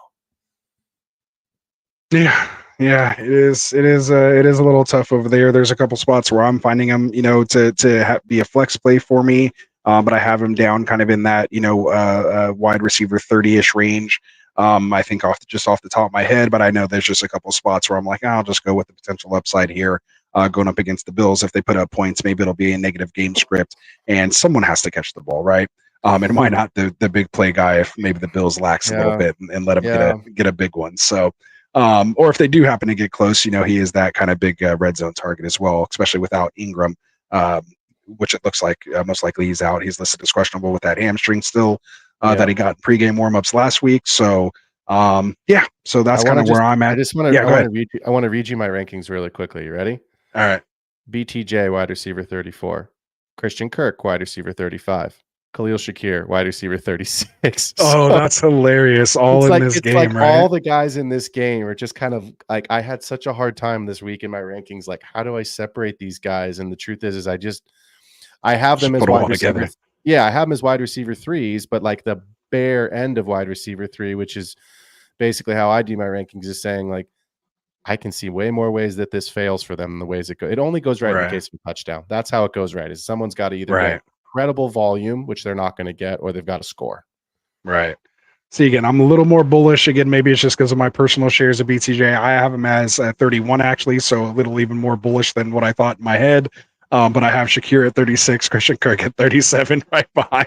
I'm right there in that kind of glob with you as well. There we go about Shakir. But what about Coleman? Where do you have Coleman? I mean, I know you and I were big on him coming into the season. Had a decent week 1. Of course, we got a little excited, threw him in our lineups, got that goose egg last week. Do you think he has a bounce back week here? I think he can. I'm not starting him. The goose really upset me. I'll be honest. Yeah. It really hurt. And it wasn't just the goose. It was the one target. And I can understand not scoring because James Cook monopolized all the touchdowns. Because Josh Allen had a terrible week too from a fantasy perspective. And that's fine. He just didn't score because Cook did everything. And that game was so out of hand that there was no way that Coleman needed to get anything and Allen to throw the ball. But when the game was still in the balance before the concussion, one target, like, that's just me looking at the game script and going, okay, I understand it, but why wasn't there any play? Like, why weren't you involved? So I don't want to go there this week as much as I like Coleman and I love him in Dynasty, and I still think it's going to be a good season for him as Josh Allen's potential top guy. I put it this way. I think it's a get right spot for him against the Jags, and we can have this conversation next week, but I just don't trust it. One target and no points is hard to overcome. Yeah, hard to overlook for sure. That had him drop all the way down in the 40s for me. I think I have him for about 46. Having behind guys like Ladd McConkey, Odunze, Jerry Jeudy, Brandon Cooks. But I kind of have him ahead of like Tyler Lockett, Romeo Doubs, Darnell Mooney, the aforementioned Michael Wilson. Just because if he does get it right, man, like he has that big playability and that upside is potentially there. So again, you definitely want to see a volume. Again, we're dealing with such small sample sizes right now. Like we need still 2 or 3 more games to kind of really start to get a feel for these things. But I have 46 as well, right behind Jacoby Myers and ahead of Yoshi Voss. There you go. So what about Kincaid, man? What are we doing with Kincaid in this one? I'm starting him. I think this is a good week for him. Again, I don't think that James Cook gets 3 rushing touchdowns. We know Josh Allen is the goal line back. We expect him to probably bounce back and have a better, more traditional Josh Allen-like week. But I think this is a get right spot for Kincaid. I'm not really in love with the pass catchers in this game on either side of the ball. Evan Ingram's obviously not playing, or at least we don't believe he's going to play on the Jaguars side. So I think this is a good week for Kincaid, and I think this is a week where I think he can score. I think this is a touchdown week for Kincaid. For sure. And he's definitely trending a little more forward, obviously, getting those 4 catches on 4 targets, only 33 yards. But I think there's still better days ahead for Kincaid. So again, must starts ETN, Allen, and Cook. I'm sitting Gabe Davis, Strange, and Curtis Samuel in this one. So any disagreements there, or are you ready to move on? Let's finish it up. Let's do it, man. Before we do, we have another little super chat here, so we appreciate it. We have Marvolo, the Wiz. He says Mason and Neighbors or Barkley and Moore. I assume that's DJ Moore. 14 team, 1 QB. Which side do you want? This one's really difficult for me because I saw this question earlier. I was kind of looking at it. I'm going to go the Barkley Moore side for the simple reason that Barkley has the higher ceiling than Mason in the offense and the usage. And I think it's been ugly for the Bears, but it's also Daniel Jones. So the question that I'm going to have is, is Neighbors' week that he had last week indicative of his future performances, or did they just play the red? Well, sorry, I almost said the red word. Can't say it. The Commanders. I almost said the other team name. I was like, I can't say that anymore. Yeah. We might have got shut down. Yeah. Did they just play Washington? Right. So like, to me, I think it's stinky for DJ Moore right now. It smells like poop. It is poop, but there's brighter days ahead. So I'll take the Barkley Moore side. Same. Does it change just for the sake? Yeah, I mean, everything you just said hit the nail on the head. I just like the fact that you're getting 2 long-term choices with that. Like you're turning Mason into somebody that you can use for the entire year, where he could be there for the entire year, but obviously if CMC comes back, he's most likely going to be irrelevant or definitely not have the weekly performances that we're used to right now. So for that alone, I'll take Barkley and Moore just because it gives you that asset. He says, I don't know if you saw this, but a little follow-up. He says he has Hurts and Burrow, Daniels, McBride, Bijan, JT, Swift, and Braylon Allen, Garrett Wilson, Puka, Brooks. He's been trying to ship Daniels, but can't get anyone to buy any advice. Just keep Daniels and ship one of those other quarterbacks because you can probably move one of them, especially in a 14 team, I'm sure. You can get rid of, I'd probably try to move on Burrow and just maybe keep Hurts and Daniels kind of the rushing quarterbacks, especially if it's a 4 point passing touchdown league, and just try to off Burrow, especially if after this game might be a best time to do that after playing against Washington. Him and Chase should go off. So maybe you can find that Chase owner and, flip him Burrow and maybe upgrade some of your wide receivers there. But your running back room is going to be solid with Bijan, JT, and Saquon. Jesus, that's you have to play one of those guys in the flex. You can't sit one of them. You have to play. He's now your flex. Yeah, and then at least you might have the ability with that little bit of depth there. I mean, I probably wouldn't do it. I'd just keep them because Swift isn't the greatest RB4, but again, as an RB4, not too bad, I guess you'd say. Then you also just have that asset in Saquon or JT maybe to go ahead and flip for a nice wide receiver too to pair up with Wilson, and maybe even get a nice package for that as well too, and get maybe 2 wide receivers or a lesser tier running back plus a wide receiver too with that as well. So again, we appreciate the super chat. Hopefully that we got you a good answer. Coolerhead said appreciate it. So we appreciate you, man, for that super chat. And we will move on here to our last game, and then we'll get into that Q&A section. So there we go. He says, thank you guys. He's 2-0 in his league, hoping to continue the dominance. So there you go. And building a squad like that. And that's the thing. You have a nice squad. Don't rest on your laurels. Keep seeking these trades out and just keep sacking your team and getting it better, man. Because 1 week could change a lot of stuff. So just keep piling those assets up, man, when you can. So good stuff there. And like Phil did here, he dropped the link to the extra point. Make sure you guys go through, Phil, subscribe. I know I put a poll up there that asks if you guys are subscribed to all 4 of our channels. The links are down in the description. So make sure you go throw this guy sub for his time and answering your questions here as well and going through these games. All right, so let's get to our last game here. And again, this is 2 Monday Night Football games. I didn't mention that before we got into both these things. So we have and I hate when they do it where they're playing basically at the same time. Like, I don't understand the whole point of doing that, right? Yeah, so it's kind of stupid. Did you see there's 2 Monday Night games next week too? Oh, really? Oh, wow. Yeah, usually only do it for a week, and it's usually only on like the very first week that they do it. So yeah, that's strange. Dumbass Brazil game. So thanks for that. Oh yeah, the Friday game too. Yeah, that was all weird. So I think someone else was saying something about the Brazil game up at the top too. So anyway, we'll reset it here, man. We have Commanders at the Bengals. The Bengals are coming in favored by 7.5 in this one with a 47-point over/under. I think it might be more so on the Bengals side. But we'll see. This should be a very interesting game, a get right game for guys like Jamar Chase and Joe Burrow. Chase is already talking about he has some kind of dance prepared. That's not the gritty if he scores this week. So might be putting the cart in front of the horse just a smidge here. Let's just have a good game here first. But it is Washington, man. So if anyone could do it against Washington, it's going to be these two, hopefully getting their rhythm back and just hopefully set their season off for us Burrow Chase owners out there. But we're starting Chase. We're starting Burrow. I have B-Rob as a must start for me. I'm just real in on him this year. We talked about T. Higgins dealing with that hamstring injury. So let's start there. If T. Higgins plays coming off this hammy, are you finding a way to get him in this lineup with against this Washington defense? I understand the appeal. I understand the name value, and I understand who you're playing against. The reality is it's a hamstring injury. I think they're going to ease him back in. They're probably going to treat it like a preseason game. I haven't heard anyone come out and say that it's going to be a pitch count.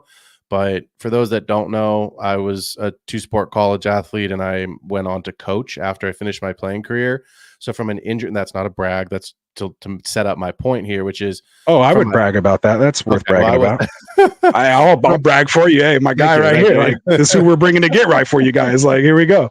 from a health perspective, the hamstring is. I mean, you guys know, having watched and seen football all your lives, it just is such a nagging injury. So I can see them, especially in this game, if it gets away from the Commanders, and I do expect the Bengals to run away with this a little bit. I just don't think you're going to get the return on investment that you're going to get next week, the week after, and future weeks with T. Higgins. So I'm not going to start him this week, even if the news is still positive. And it's a Monday night game. I'd rather have someone on. Give me JSN. You know what I mean? Give me a guy that I know is going to play that has a chance at a blow up week and a touchdown. Yeah, I have him down as like my wide receiver 43 right now. Like I'd play him ahead of Keon Coleman, right? Like I'd take my chances with him in Washington and just hope maybe he gets in the end zone, over someone like Coleman. But it's real close at that point, like you said. Just and of all the people, Higgins is notorious for coming in thinking he's ready to go and then just not. I'm just done, and then just doesn't finish the game. So he's notorious for that. He did that to fantasy owners so many times. So you have to still be a little wary of that. But yeah, I mean, you'd like to just see him have that get right game, have him look good, and then just feel comfortable starting him, moving forward. And I have quite a bit of shares, of Higgins this year. Like you said, you and I have been pretty high on him as well too. I think that upside's there, obviously in that franchise tag, season. So he is going to be playing for a contract. So he wants to put good film out there. So, at the same time, I think if he does go, he's at least healthy enough. But again, like you said, it's his preseason. He hasn't been able to play, hasn't been able to do anything. So, I definitely expect some sort of pitch count there. But that's not always bad. They're usually good of, maybe they just won't have him in on, running plays and, but I'm sure he'll be in there if they're in the red zone and stuff like that. I mean, so. I know this is a fantasy show, but at some point we have to talk about real football for just 10 seconds. The Bengals have to win this game or their season's over. Yeah. Like their season is done. So I think it's actually the reason I bring that up is I actually think it's more of a reason not to play Higgins. Oh. I think they lean super heavy on Jamar Chase. I think Mike Gesicki, you asked me earlier about sneaky starts. I know he's a sit, but in DFS, I think you could go there if you play the full slate. I know most people only play the main slate. This is a Monday night game. But I think this is potentially the Bengals season. And if they lose it, it might be Zach Taylor's job.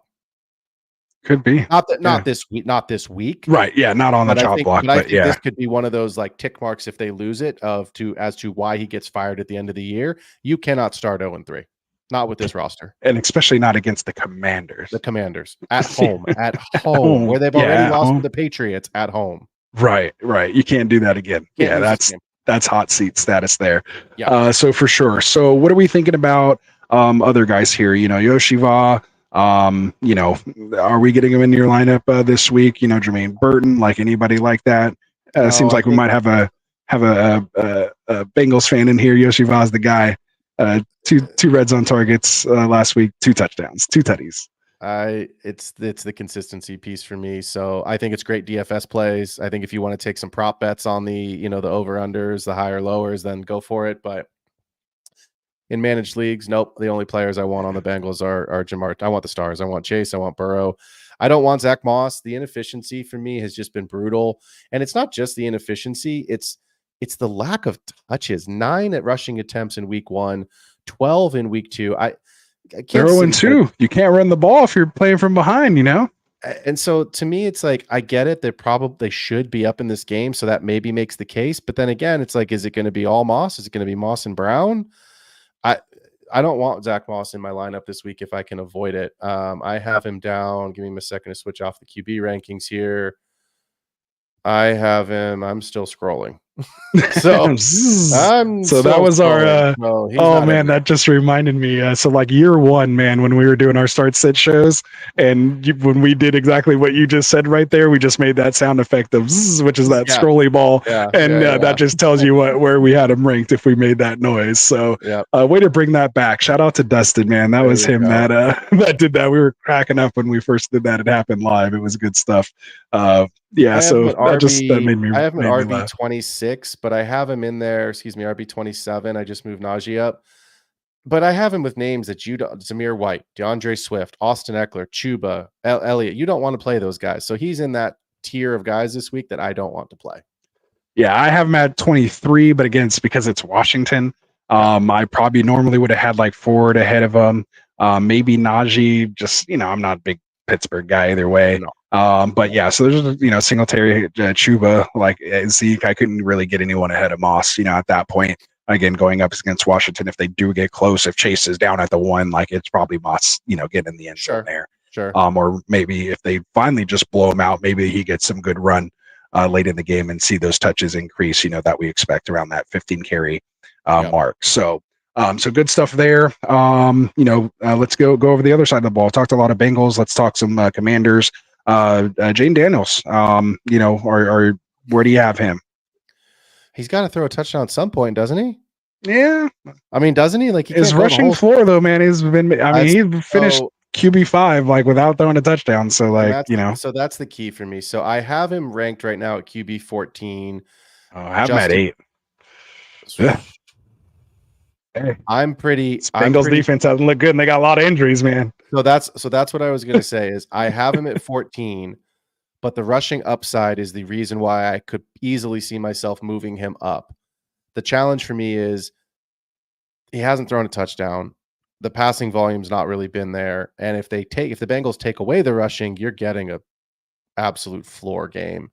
So I can see it. I get it. I love Jane Daniels. I have him in all over Dynasty, right? I have him in one of my redraft leagues as my QB2. I'm sitting him, but I think the caveat is he's got to run, and if they're losing, I think he's gonna run. So he can get there, but I think the game script needs to go the way that we expect it to for him to get there, and if it doesn't. It's going to be another stinky week. You're going to be disappointed. Going to be tough. Now, if Washington is playing from behind, Eckler's look pretty decent. I mean, he's looking a little more explosive.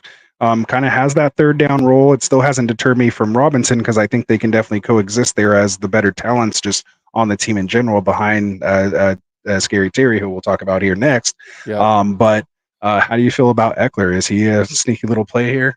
I think he's an interesting flex play. I wouldn't start him in one of my 2 running back spots, but you mentioned it, right? If the game's behind, he is the better of the 2 pass catchers.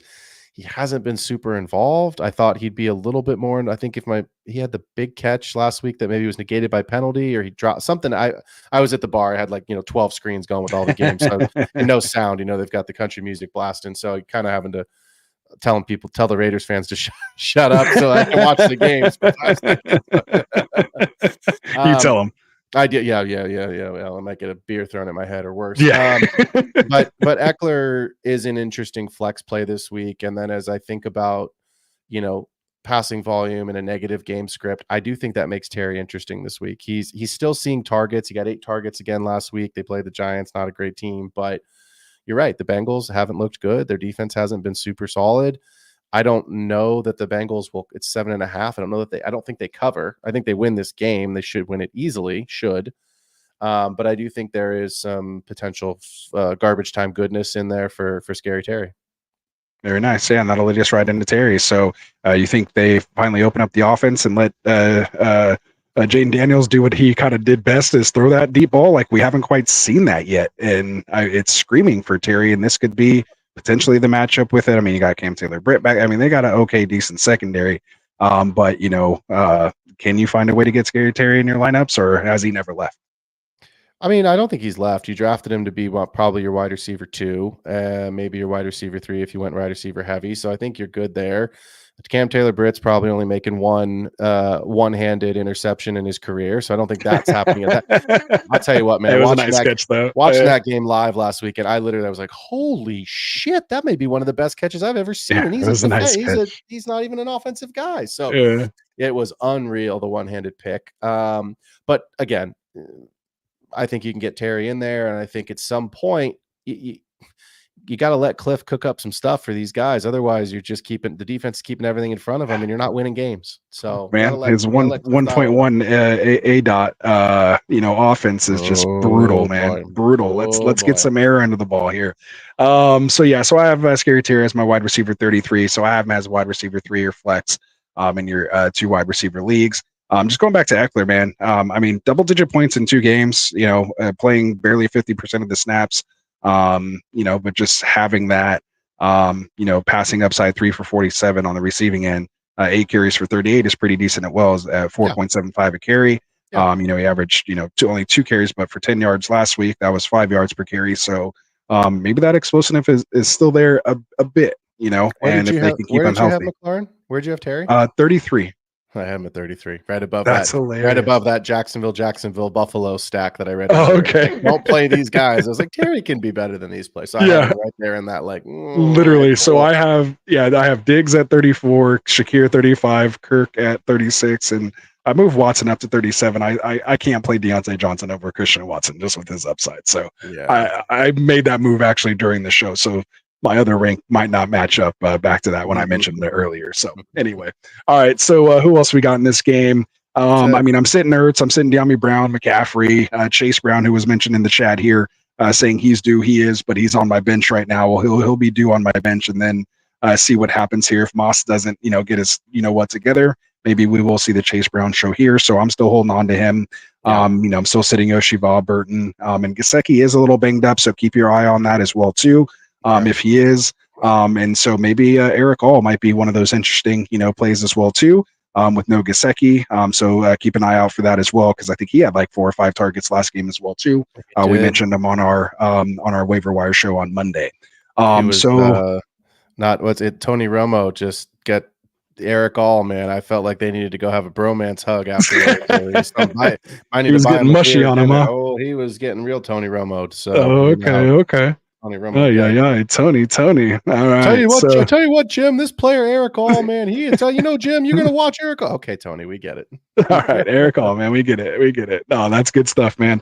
All right, so here's the part that you guys are all waiting for, man. That wraps up, again, our 8 games that we covered here. So, again, we appreciate you guys hanging out with us.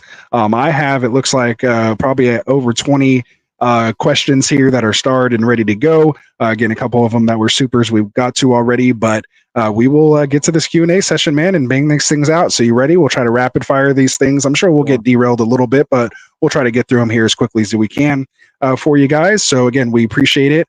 Of course, the super chats that came in, and let's get to this live Q&A section. So we have Willie Do. He says he had Tua. His backs are Hall, Mason, Steele, Algier, Braylon Allen, Aaron Jones. He said, should I trade Rashad and Bucky for AR5 and Bigsby, or just grab Fields and Geno off the waiver? I would. Sorry, is this single quarterback? I didn't see that in the question. Willie, if you're still here watching us, man, let us know if it is single. I assume it is.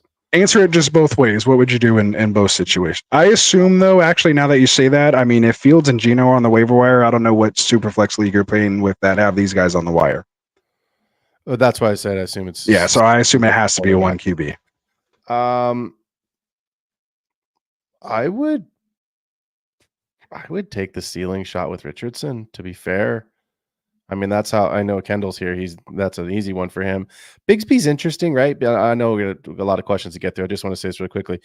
Bigsby's interesting because he was so heavily involved in week 1, and then he kind of fizzled out a little bit last week. So like that part's not that interesting. But Geno or Fields off the waiver wire, Geno's going to be, like I said earlier, 15 to 18 points is probably his ceiling. If you get it, great. Fields could be the start of the rest of the season. He could be out next week. You know what I mean? Like, you just don't know. Right. So I would take this. I'm looking at this as best player available, highest ceiling performance. I'm going to take Richardson in this case. For sure. Yeah. And I mean, you have some depth there. Obviously, you can still start Mason for a few more weeks. Brees isn't going anywhere as long as Jones, stays healthy. You should be good there. And then again, Braylon Allen's got a roll. Yeah. He's carving a rollout for himself. I mean, you'd hate to have, again last night. It's one of those situations where you hate having Ashley Brees. I mean, he has Brees and Allen, so it'd be tough to, have to start both of them if it gets down to that. But at the same time, if it does come down to that, it's not the end of the world. And you're just hoping AR-15, because of his ceiling, is going to make up that point differential that maybe you're losing with some running back depth if you do suffer an injury later and have to start, a tier down type running back. So I personally would do it and shoot for that upside, and take that big swing, since you're missing Tua. So again, we appreciate the chat. I appreciate you coming by. Hopefully hit that like and subscribe button for us as well too. And we'll be back here Sunday morning as well. And then of course, check out our other shows throughout the week. All right. So we have Colin Sharp here saying bench 2, MHJ, Ayuk, Rice, and Neighbors. Wow, that's a tough choice, my guy. I saw this question earlier, and this question, first of all, it's an awesome question, but it sucks. Yeah, I've been dreading it. Yeah, I've been dreading it. So, I mean, for me, I'll go first. Maybe let you. I have to start MHJ. I have to bench Neighbors out of the 2. Mm-hmm. So then it comes down to Rice and Ayuk.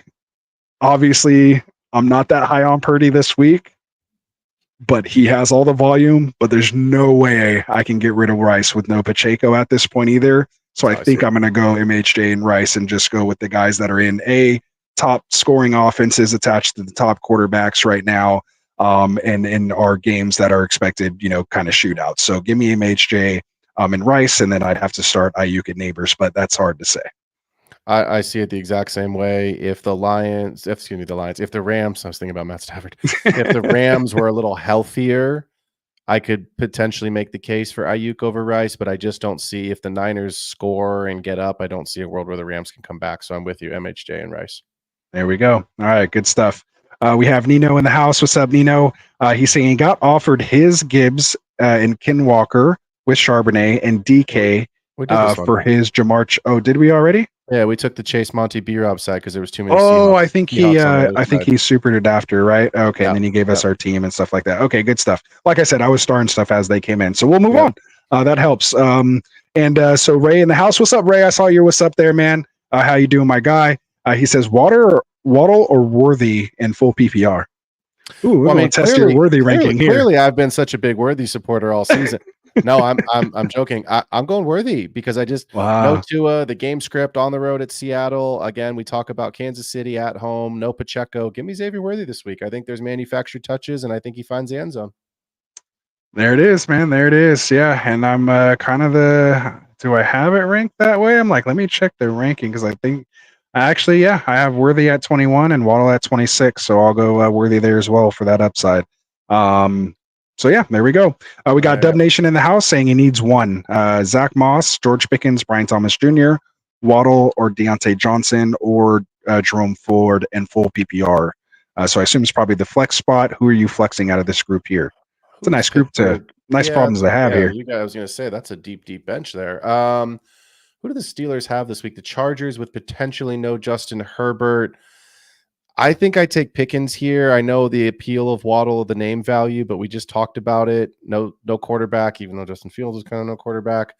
But Deontay Johnson's off my board with not Sam Darnold. Who the hell's the quarterback there? Dalton. Sorry, my brain went blank there for a second. I would take Pickens here. I would take Pickens because, again, he is capable of that big play, and hopefully he catches a 93-yard touchdown, and that wins you the week. And it's not like we haven't even seen it from Justin Fields yet. It's just been taken back on penalties. Like, had we had those calls not be taken back, Fields is looking a lot better, and so is Pickens. And he was getting some nice separation against one of the best cornerbacks in the league in Pat Surtain. So I liked what I saw there.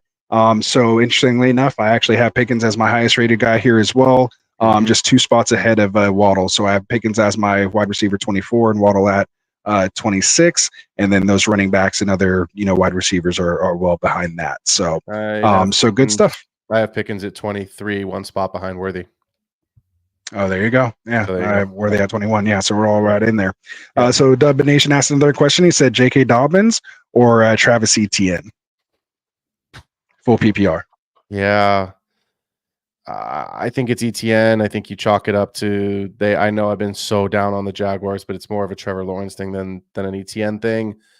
Dobbins, you can stay. I understand the case. You can stay in the flames, but look, it's Pittsburgh.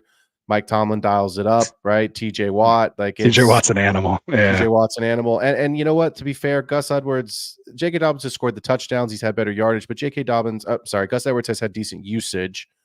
It's not like he's sitting on the sideline getting Gatorade. So he's still involved in the game. So if the touchdown doesn't go Dobbins' way this week and it does, see that Gus falls in the end zone, give me Etienne in this one. There you go. I'm taking Etienne as well. I hate that we keep agreeing on everything here, but that's also, it's kind of good for the viewers though. At least they're getting a solid, at least our take is matching. It sucks when we kind of each go one side.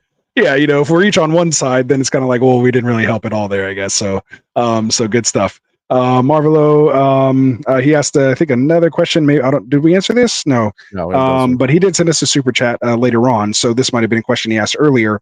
He says, start 3 in a 10-team dynasty superflex. Add a JMO. I assume that's Dobbins, Charbonnet, Kelsey, Rashad, or Andre Yosheva. I assume that's who that is.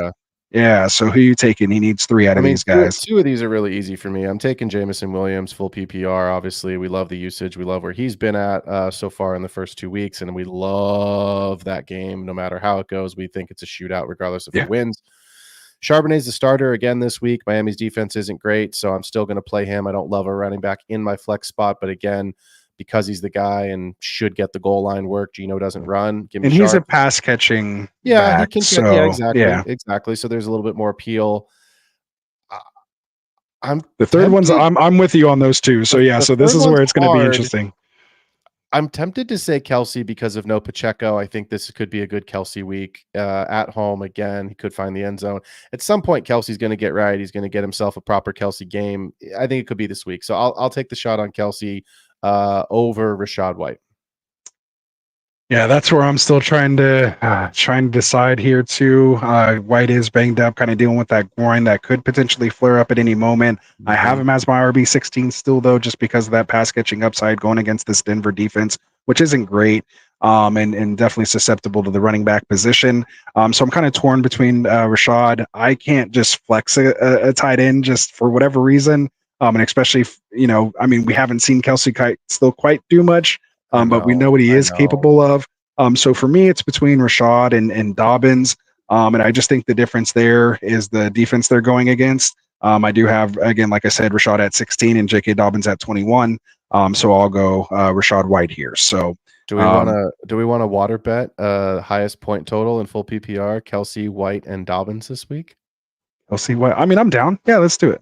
If we remember, let's try to keep track of that.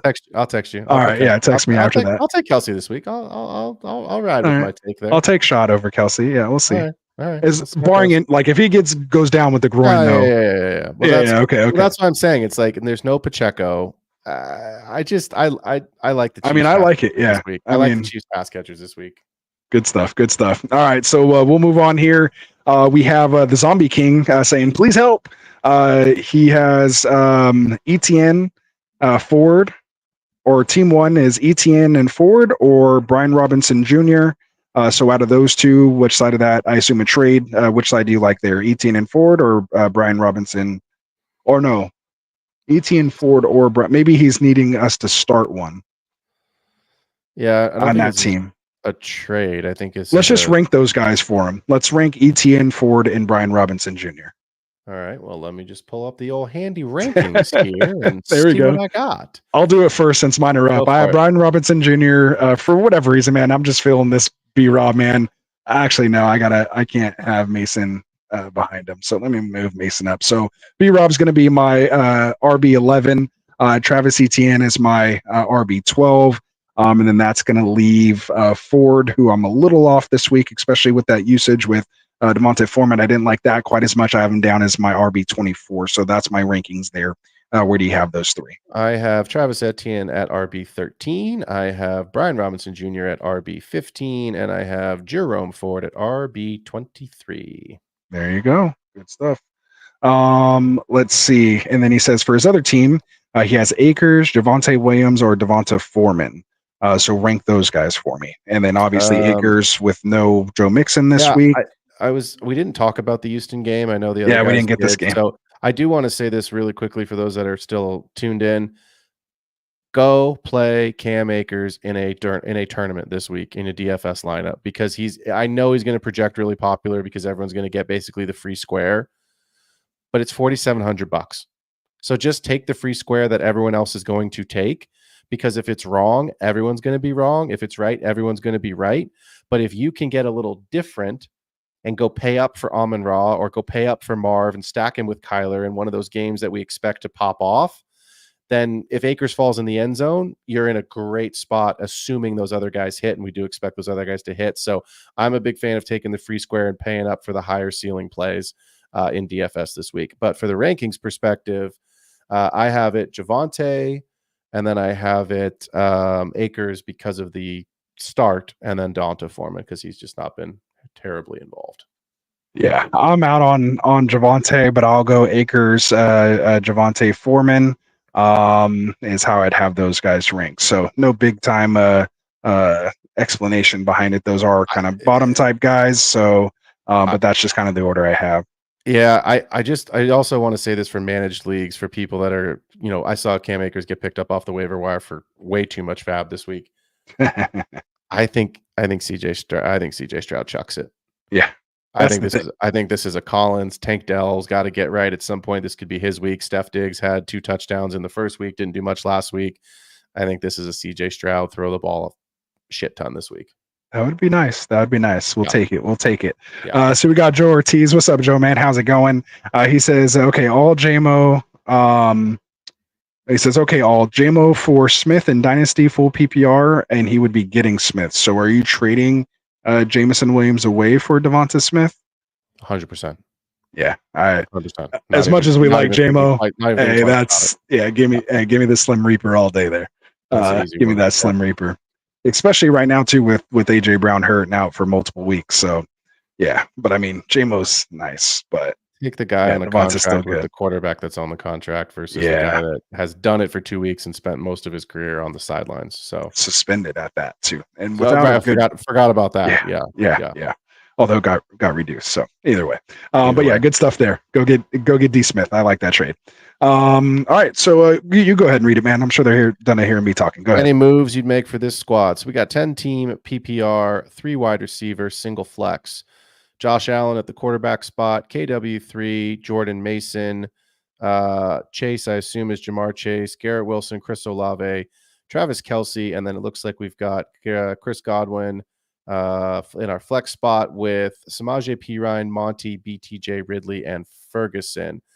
Any moves you make for its squad 10 team PPR 3? I'm assuming this is a redraft team. Yeah, I would say redraft. Yeah, based on how it was based on the players, how he drafted, he went probably Jamar Chase, Olave. Yeah, on the turn. I was just thinking that because Josh Allen traded. Yeah, he got Garrett Wilson as well. Maybe this is dynasty. Maybe he already made a trade. Yeah, possible. So let's do it really quickly from a dynasty perspective, just because we haven't done anything like that. Y'all are gonna hate this answer. Everyone's gonna hate this answer. I'm gonna get roasted for this. I'm trading Garrett Wilson and Chris Olave away. That's not I'm upgrading them right now. I don't like where they're at, and I don't like what their trends are from a dynasty perspective. Aaron Rodgers, if he's the quarterback next year, is the last year he's the quarterback. If Derek Carr is the quarterback for New Orleans next season, it's probably the last year he's the quarterback. These are two guys. I don't want to go all day on this, but these were two guys that had been drafted in dynasty and in redraft at the 1-2 turn in just about every format, and they've never produced those kinds of numbers. And I have a hard time with that. That's something I've really struggled with in dynasty, is justification for why a player, just because the talent of Drake London's in that group as well, right? Why Brandon Ayuk, until he signed the contract, was in that group, because had he gone to Pittsburgh, he would have dropped significantly in my rankings. So to me, those are guys that you're drafting at their ceiling that have never produced at their ceiling. So those are the guys I would trade away. If this is a redraft team, congratulations, because what a redraft team. I don't think it's a redraft team. There's no way you can draft all these guys given their ADP, right? I don't know. But maybe he would have had to at least do one trade already, because you're not getting Wilson, Chase, and Olave. You just can't. Chase would have been your first rounder. Wilson and Olave went within 2 to 3. Yeah, I think it's dynasty, Austin. Even in a 10 team. Yeah, so that's tough. Yeah, but you just can't get all these guys, because Josh Allen was a second, third round pick in most redraft leagues, just because some of them more like pull the button on him though. Yeah, but some people could wait on it. In your home, I've seen him fall. He went early. Yeah, I've seen him fall though. Yeah, in a couple of the more competitive leagues, he'd fall to the 4th or 5th. Yeah, in our leagues. But yeah, I think you're good, man. You just want to obviously wish for health. I don't think there's too much more you can do on it. You have some good guys, like you said. If it is redraft, like maybe if you want to explore Wilson and Olave, but for the most part, you expect them to still break out. Maybe look for another running back, or maybe tier up and try to get like a Saquon, or one of those anchor RBs, one of those hero type RBs. But at the same time, I'm kind of fine with Walker and Mason at this point as well too. If it is redraft, I would trade Ridley for depth piece running back, or I would package Ridley in one of the running backs, like you said, and try and get up to a Barkley, for sure, or like JT. Ridley and Monty or something for the Pacheco owner for his RB1 that just went down, or something like that. So exactly, yeah, good stuff. Cheddarhead, sup guys, full PPR rank, Waddle, McLaurin, and BTJ. That's exactly how I have it. I'm pretty sure I'm probably the same way. Let me get over to that. So yeah, Waddle at 26, Who was the next one? McLaurin at 33.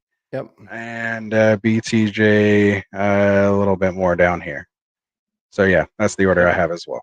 I have Waddle 29, Terry 33, right ahead of BTJ 34. Oh yeah, there's BTJ. Oh, actually, I have BTJ a little bit ahead of McLaurin.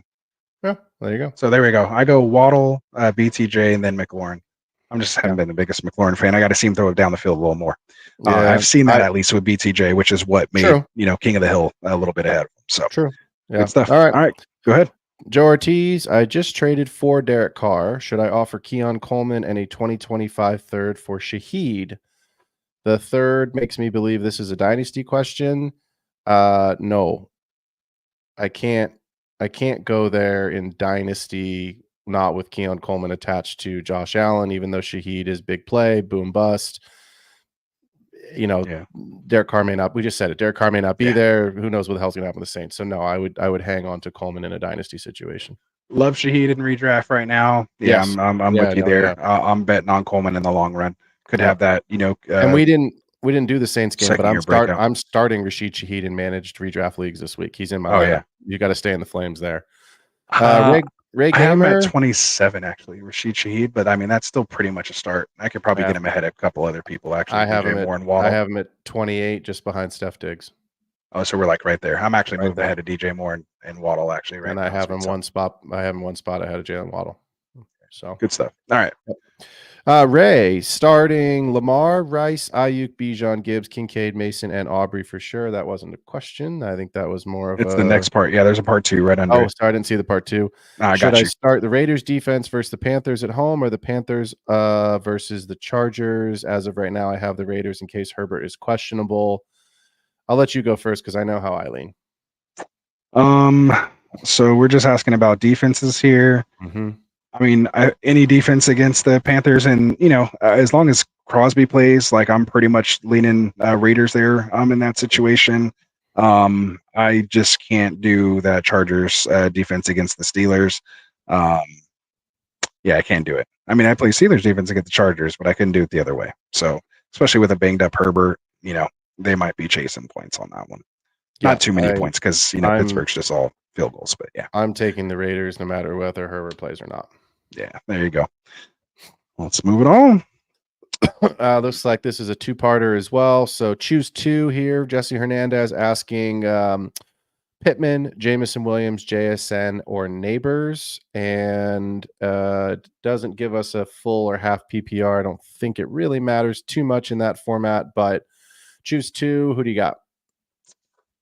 I mean, I think JMO for sure. Then it gets a little tough for me. Then I'm battling my woes here between Neighbors and JSN. Let me see. But I'm pretty sure I'm not too crazy, and I have to get Neighbors in there out of this group. I'm fading Pittman. Jason, I just want to see it a little more. Decent matchup. I still think I have to go Neighbors though. Yeah, I have Neighbors at 19 and Jameson at 15. And yeah, Jason down at 29 and Pittman's, I think, even farther. I have JMO at 19. I have Neighbors at 21, and I have JSN at 31. And I don't know where Pittman is. It doesn't really matter. Yeah, and he's dealing with that issue too right now. He's a little banged up. So I'm also taking Jamison Williams and Neighbors based off volume in this one. Yeah. All right, there we go. All right, let's move it on. And looks like the last one here. Oh no, a couple more. Sorry, a couple more. Yeah. I had to go down. Rest of season rankings: DK Metcalf or Rashee Rice. Oh, this tears at my heart. Like 2 of my favorite fantasy players, man. I have to go Rice though, man. I can't get away. Yeah, it's just too much, man. Yep, he's going to be way more consistent and still have some of the ceiling potential that DK has. But Pacheco's out. Pacheco's out. Better quarterback. Yeah, DK will go 4 for 89 and 2 touchdowns. And that'll win you the week. But Rice can do that as well. Yeah, I don't see Rice going less than 4 and 60 as a floor. So this is interesting, kind of building off his last question for Daniel Caps here. Which duo is better, DK Metcalf and JT or Rice and Connor? Now that's a little different. That I would lean JT and DK. I agree. Yep, I would as well. I think you can get kind of flippy floppy on DK and Rice, who's going to have the better week each week. But I don't see a world outside of some, super spike weeks that James Conner is really going to have the higher ceiling than JT. Yeah, I don't think I'm ever going to rank Connor over JT any given week unless there's an injury, obviously. But or unless the whole game is just a fourth quarter where they decide not to Yeah. put JT in the game, and then we'll have a different conversation. That's it. Because we were passing. What kind of are you like? He's still a pass catching back, or is it I not? might Like, be they think calling Trey Shane Sermon is? I don't know, man. I might be calling Shane Steichen and say, Coach, I have some questions. So here we go. We need a little explanation here. Yeah. All right, go ahead. We'll finish up strong here. So Steve 562 tight end situation with Ingram out. This is a good one because this is a lot of people dealing with this week. Drop Blake Corum, Samaje Perine to pick up Cole Kmet and Johnny Munt, Greg Dulcich. This is the one I can't say, so I'm just going to call him Eric Sorbet, even though that's not his real name. It happened. It happened, and I knew. I told you pre-show. You were trying to get away from the whole show and happened to say it. Yeah, man. See, I set you up for that one. Sober, yeah, or Tucker Kraft. I'm not dropping Perine right now. Yeah, I'll drop Corum though. I actually I'll drop Corum. Yeah, I would probably take. I mean, if Jordan Love was playing, this would be a Tucker Kraft one, no problem. That's who. Isn't he banged up right now too? He's a little banged up, but I still like Johnny Munt's not useful. Greg Dulcich, like none of these guys are, man. That's brutal. Like maybe Cole Kmet. Like honestly, Cole like Kmet's Cole probably Kmet, maybe like he, especially with Keenan Allen out, I think there's maybe a little chance he can see some target share. My assumption on this question is that he doesn't have a second tight end, so he's got to get someone in to avoid the zero with Ingram. That's my assumption. And right. I'm probably right. So I mean, Kmet went 4 on 5 targets without Keenan Allen last week. It was only 27 yards, but got you 8.7 points. I think you'd be happy with 8.7 points in your lineup. So and maybe Caleb finds a way to get Kmet a touchdown. I don't know. Right. First one. It is going up against Indy, who just got like torched by Malik Willis in the Packers. Torch. Well, they got torched. It's going to be it's going to be their easiest matchup so far. I mean, they've played Tennessee and Houston. Those are two tough defenses. So they should get a little bit of a reprieve here in Indy. So I'm rooting for the Bears this week. Agreed. Michael Lopez, PPR league. I have Addison. I'm 0-2. Should I drop Addison to pick up Sutton or Adunze or hold tight? I know how I lean here. Where's your thoughts, Rasta? I'm too heavily monetarily and solitarily invested in Addison. I couldn't start 0-2, and he hasn't even seen my lineup yet, and just drop him. Like, you drafted him in like the 6th round. Like, you can't drop him yet. I mean, not for Sutton, in my opinion. There's no more upside there. I think that Vikings offense has way more upside. Sam Darnold's playing, better than, I think we all thought. So that's easy for me. Odunze is a little more interesting there. We'll see what happens. This question could change maybe after this weekend if Caleb gets his what together. But again, given the quarterback play right now, I'm sticking it out with Addison. Yeah, I wanted you to take that one. I'm less monetarily invested in Addison than you are, much less, but I can't justify Cortland Sutton with Bo Nix, and Rome Odunze's hurt right now. So as much as I love Rome and I love him in Dynasty, he's hurt. We haven't seen a ton. I think he's trending towards playing. Keenan Allen looks like and he played last week, but still dealing with that knee. But again, we're poo-pooing Caleb and his performance. So keep Addison and just hang tight, brother. Better days are ahead for you. Yeah.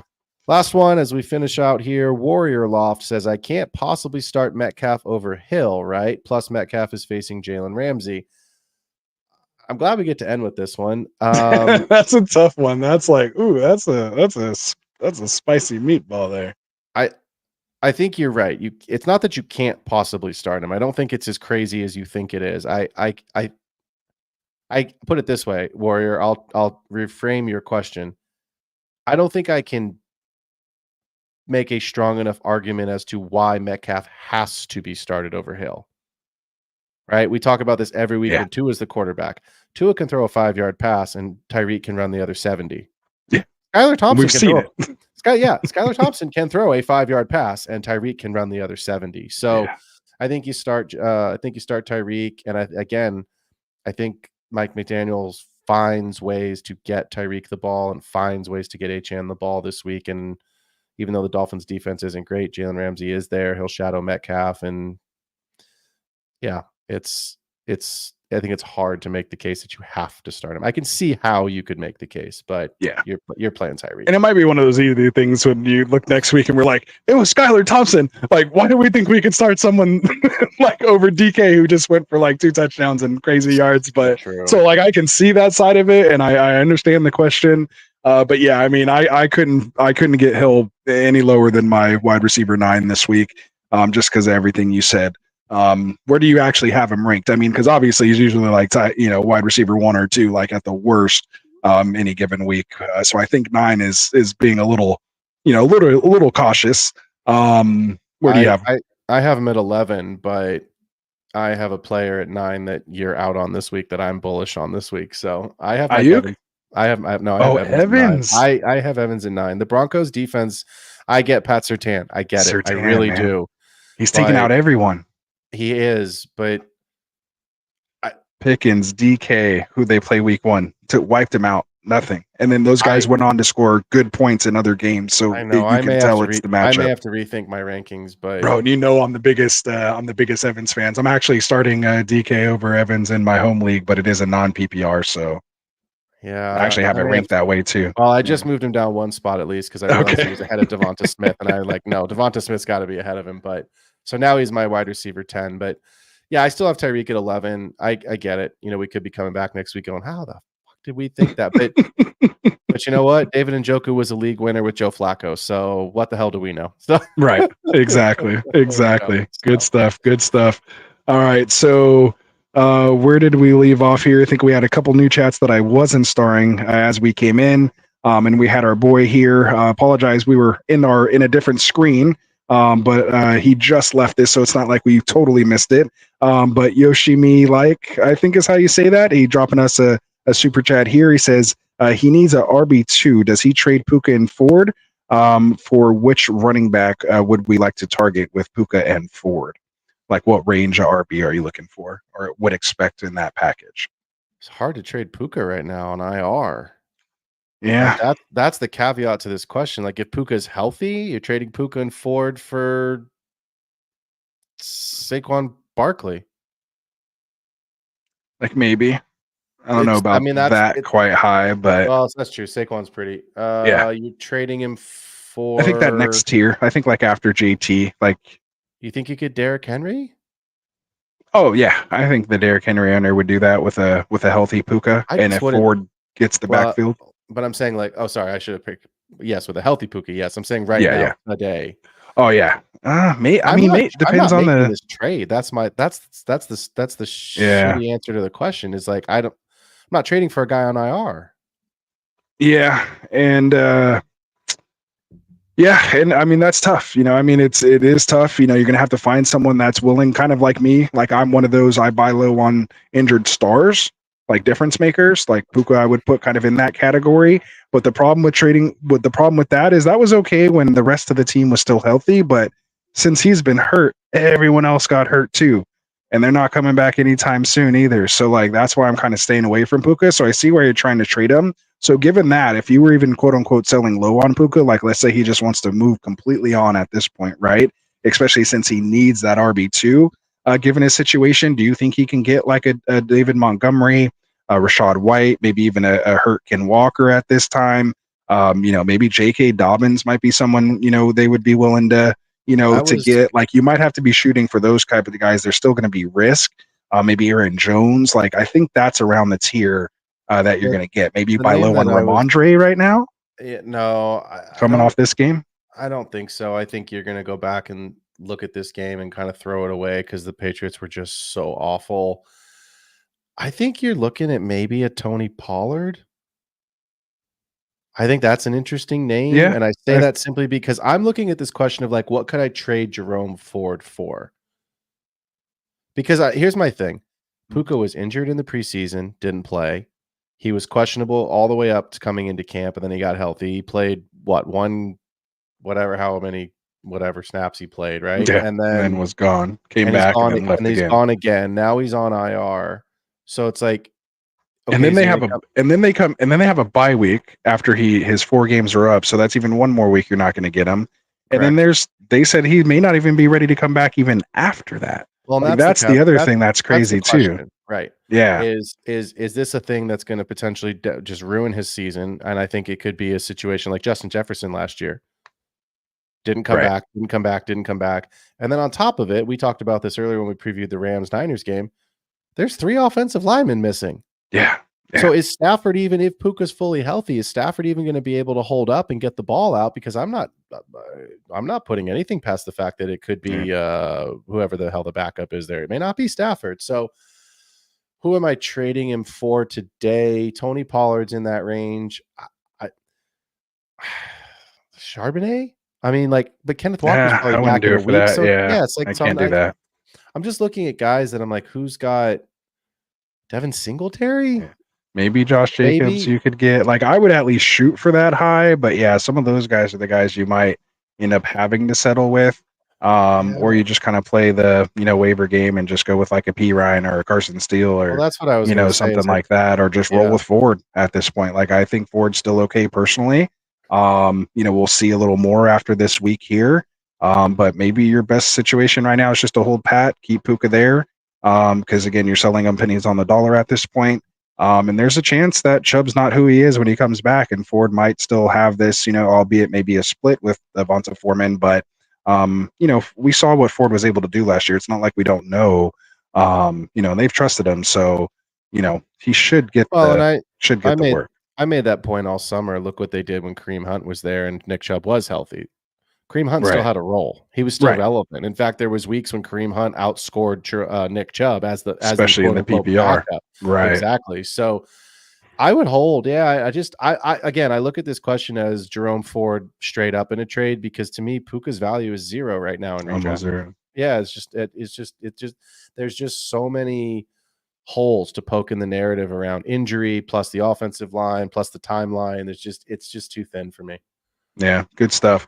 Well, Yasi me like. I think again that's how I'm saying it. We appreciate the super chat, man. You see me like. Oh, there we go. Okay, see that's better. See, I got to get more hip with the kids here. I'm a little too old to get up with this, man. Yeah, hey, you're on it though, man. You're on it. See, because you were coaching those kids, man. So like, you had to be it. Oh, but still, like, you were still in it. Like, I don't talk to anybody even in college. So, ain't missing much. Good stuff. All right, good stuff. So we do have a couple more. You down to stick with me here and just bang these last couple out that we got? All right, cool. Appreciate it, of course. Bucky Irvin, and we'll just try to go rapid fire. We don't have to give full on explanations. Of course, when you give us a super chat, we'll go in super detail. Or if you give us a follow up, maybe we'll go in a little more detail. But Bucky Irvin or Braylon Allen for a handcuff. For me, I'm taking Allen with what I've seen so far. What about you? Braylon Allen. There it is. Scary Terry or Akers? Answer it for this week as far as starter sit, and then also answer it for me as a trade. As a trade, Scary Terry. As this week, probably still Scary Terry. I think Stroud's going to chuck it this week.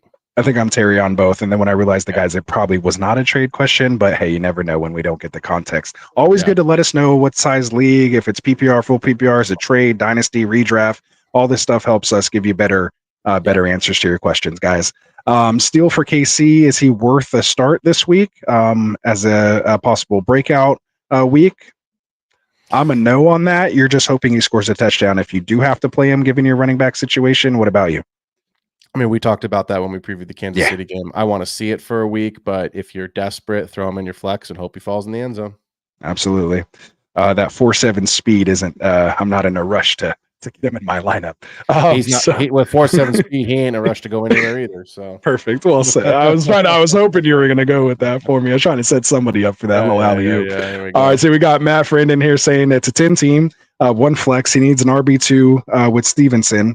He's in a tough situation. So Warren, Hubbard, or Akers, who's on waivers, and if we say go Akers, he'd have to drop someone. So do you drop Parkinson's, Dowdle, Hubbard, or Spears? So where are you at, Warren, Hubbard, or Akers this week? I would take Jalen Warren. I think that the volume's been ramping up. Najee's still the guy there, but again, that can change at any time. It's the Steelers. I would take Warren. Yeah, I think I'm Warren too in this one. Going up against that Chargers defense, they're decent, but he could have a good game. And like you said, he is working his way back from that injury. So he has seen that increase here over the last couple weeks. So and just remember this. I've said it once already in the show. I'll say it again really quickly, just because it's important for this question. Mhm. West Coast teams going all the way to the East Coast, playing that 10 a.m. game is a very difficult start time, and we don't see the teams generally perform that well. So I would take Warren against the Chargers defense, regardless of how good we think they may be. There you go.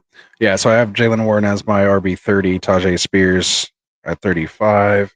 I guess technically, actually, I had Hubbard ahead against that Las Vegas defense, but I can't do it. I'm actually going to move that right now and get Hubbard Warren ahead of Hubbard. I have Hubbard 2 spots ahead of Jalen Warren as well, but only because of the fact that he is the starter. That's the only reason I have him ahead. Yeah, that kind of makes sense. But yeah, this question made me change my rankings. So I appreciate it, Matt Friend. I think I'm about to do that too. So see, this is what we do. See, this is what we do, man. We all help each other out here, man. It's the good stuff. We got E11 in the house. What's up, man? I think he commented on my Niners hat earlier as well too. So appreciate you if you're a fellow Niner brethren, or you just respect and like the hat as well too. I always like that. But most people, they usually have to be in the Niner faithful. They don't just throw compliments around to us Niners fans. But he says it's half PPR, 12 team. Appreciate the setup there. That's what we're talking about. 3 wide receiver, 3 flex with 8 bench spots. His team or his tight ends are Ingram and Hill. I assume Taysom Hill. Does he pick up Strange or just punt the tight end and get Whittington, Tolbert, or a defense for next week? So do you try to beat the waiver wire and just roll with like Hill, or does he pick up Strange in this situation? This question's tough. I'm not a fan of taking a 0. I would take Strange. I get it.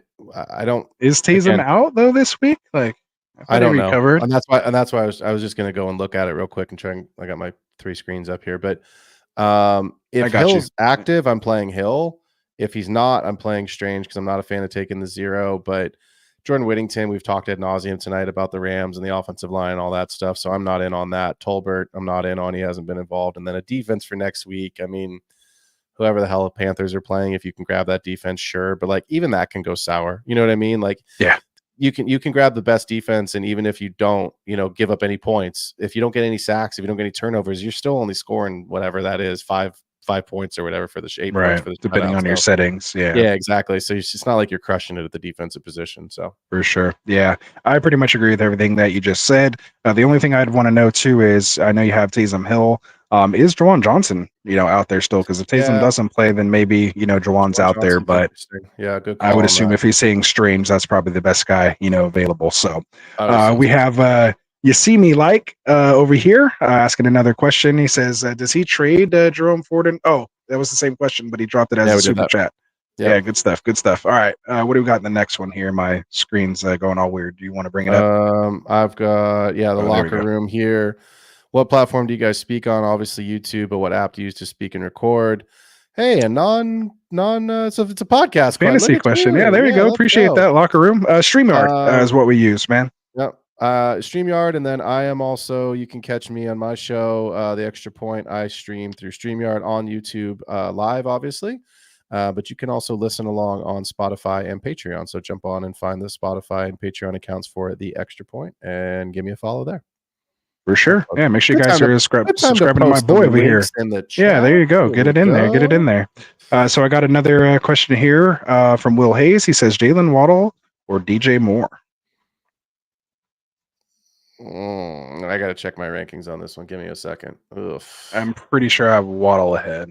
I think I remember the whole Caleb Williams not throwing a touchdown thing. I think I do too, but where is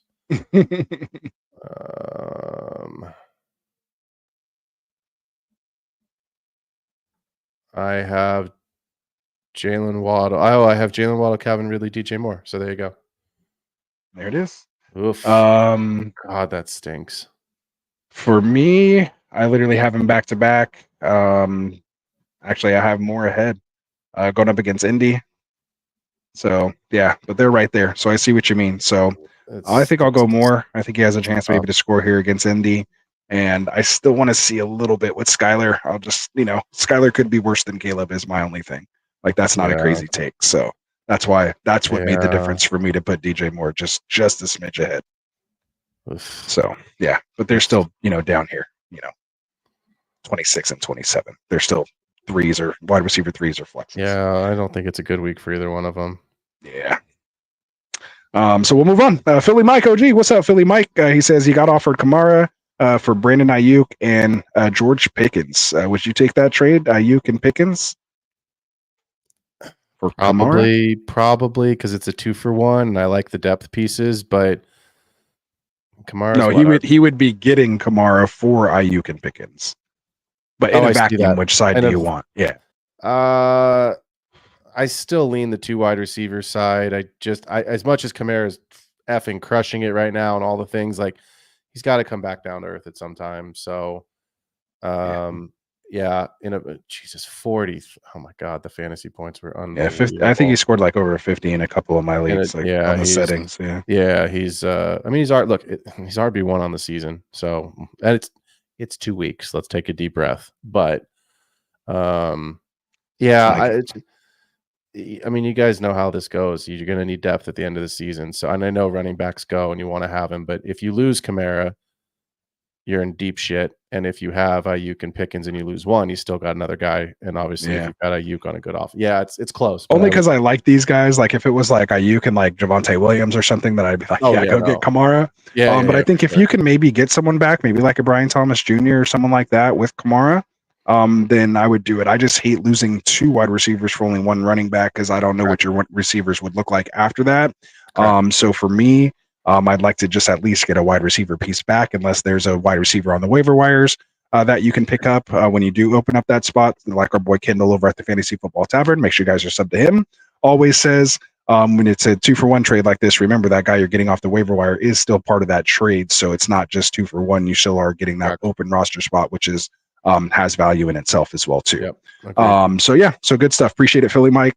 We know you're sub, so we appreciate it, man. Appreciate you coming out. Go ahead. Chris Olave or Christopher Godwin, full PPR. How do you lean?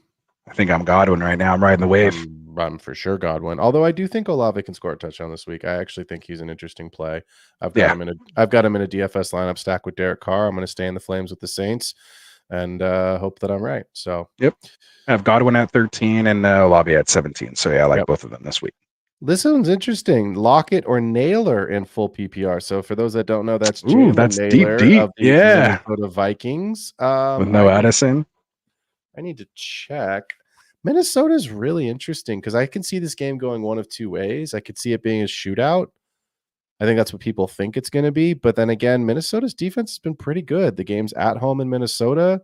As much as I think Stroud's going to chuck it and sling it, doesn't mean that's going to wind up in 4 or 5 passing touchdowns. So what's Jefferson's deal? What's JJ's deal this week? Oh, he's good. The quad, he's good to go. He's active. He's full go. Yeah. Okay. Yeah. He said no issues. Yeah. Yeah. That's probably going to. Hey, Naylor. Hey, 1 catch for 21 yards and a touchdown week 1. Yeah. Not a big deal. Only played 47% of the snaps, obviously with Addison out again. 93% of the snaps last week against San Francisco. 3 catches on 4 targets for 54 and another touchdown. I'll take him over Lockett, man. Lockett's hit or miss right now with the JSN emergence. So I'll get spicy here and take Naylor over Lockett. I don't have it ranked that way at all, but now that you present me the question, like give me Naylor over Lockett. I'm gonna make that change in my rankings right now, man. Where do you have far apart? How many spots between the 2 of them do you have them? So for Lockett, I have at 47. And I honestly don't even think I really even went down to Naylor, where he's probably even ranked down here. I don't even know where he is, or did I actually move him up? Interesting. Yeah. So I have Lockett at 47. I know that. So I'm not feeling him at the moment. And Naylor's down here at 65. I don't know if I quite got my rankings down all the way down here, if that kind of makes sense. I usually only kind of rank the top 50 or so. I have him at 43 and 61. I have them significantly apart, and I'm going to take Naylor over Lockett. Two wide receivers versus 3. That's how I look at the question. Yep. Full and PPR. I'm literally making that change now. So Naylor's my 47. That's going to move Lockett to 48. So there we go. Locked it in. Full PP locked it in. Look what you did there. Locked You it in, right? locked and dropped. Lock it Tyler, in. lock it in your ranking. So There it is. There it is. a bump bump. We need some sound effects, buddy. We got to work For on sure. that. For sure. Dynasty 39 Man. wants to know full PPR, Jalen Warren, Jake Ferguson, or Ladd at the flex. If Pittman is out, which two do you want? This question for me is also going to have a caveat star of if Ferguson is available, because he may not be. We think he's trending that way. It looks like he's going to play. But in a full PPR, similar to you earlier, it's not Travis Kelce. Like I said, I would play Travis Kelce in that question we had earlier in a flex because I like the Chiefs upside this week. But I'm not going to do that in this one. I'm going to take Ladd. I'm going to take Warren and hope there's some correlation in that game because they play each other. Yeah, agreed. I could see how you could go Ferguson maybe over Ladd. I think Lauren's my lock for sure. But like I said, I don't really like having to flex a tight end. But like I said, if he was like fully healthy, maybe not just coming off this, but like I said, I think Dak locks in against this Baltimore, in this Baltimore game. I'm gonna say it. I'm gonna change I'm going Warren and Ferguson, man. Ladd, Okay. I don't know, man. I mean, not quite yet. So let me go Warren and Ferguson. It also depends if Herbert plays or not. If Herbert's out, I'm That's out on the other Ladd, thing too. right? Yeah. If it's Easton Stick, get me the F out of there. But look, Baltimore just lost at home to the Raiders. So I don't know that I put everything into the whole like Baltimore's D is the old Baltimore D. Like they're clearly beatable. So yeah, I'd have to think a little bit more on it. My early lean still says Warren and Ladd though. So there we go. There you go. Evening West Coast Bears hosts had to come in and get some of this goodness. I know I don't understand that, but we're all right. Is Pierce someone we should be targeting rather than Pittman? I actually think y'all need to start remembering Josh Downs is coming back this week, and I'm very interested to see what he looks like and if he unlocks this offense a little bit more. Anthony Richardson had a stinker last week. We all know it. The Packers just got out running behind Josh Jacobs, and what do you have? 3 picks, 2 picks, and a fumble. I don't remember what he had. 3 turnovers. I think all 3 were interceptions. So it was not a good Richardson week. Even Josh Allen had a stinker, so don't poop your pants on that one. But I think Alec Pierce, if Josh Downs is healthy, and they say he is, I think Alec Pierce probably starts to fade out in the distance here, and it becomes the Pittman-Mitchell. I know Pittman's banged up, but it's the Pittman-Mitchell Downs show. And if Pittman is banged up, I could see a world, and I'll turn it to you after I say this, I could see a world where Downs becomes the de facto wide receiver 1 in this offense. If Pittman's out, maybe. But what I've seen with Richardson throwing it down the field, I don't know if it's de facto 1, but he did play very well with him last year when he was healthy. So I can definitely see that. So I'm not going to argue too much against that. So I'm just excited to see him get back and see what happens with this offense. So I'm not a fan of Pittman, as you know, or most people probably know. But I'm a big AD Mitchell guy, so that's what I want to hear. I got a lot of the Richardson, AD Mitchell, Josh Downs best ball stacks because they were just so freaking cheap. So I'm excited for best ball to see if Josh Downs can go and start contributing. So there you go. Yeah, Joe Ortiz, good question. If you're winless and players are on your bench or not contributing, are you dropping them? Depends on who you're dropping them for. Like just dropping people for no reason isn't anything to do. But yeah, you should be trying to turn over your bench. But if anything, try to focus on using those bench players and trading up to improve your starters. Like you don't need to worry about your bench. Worry about your starters if you're winless. Well, that's my take. I'll answer the question this way. Let me just pull this roster real quick. This is my current bench right now in my redraft, my one redraft team that I play. Like this is my redraft team I care the most about. You ready for this bench? Mm-hmm. T. Higgins, Deebo Samuel, AJ Brown, Samaje Perine, Jaden Daniels. Jesus.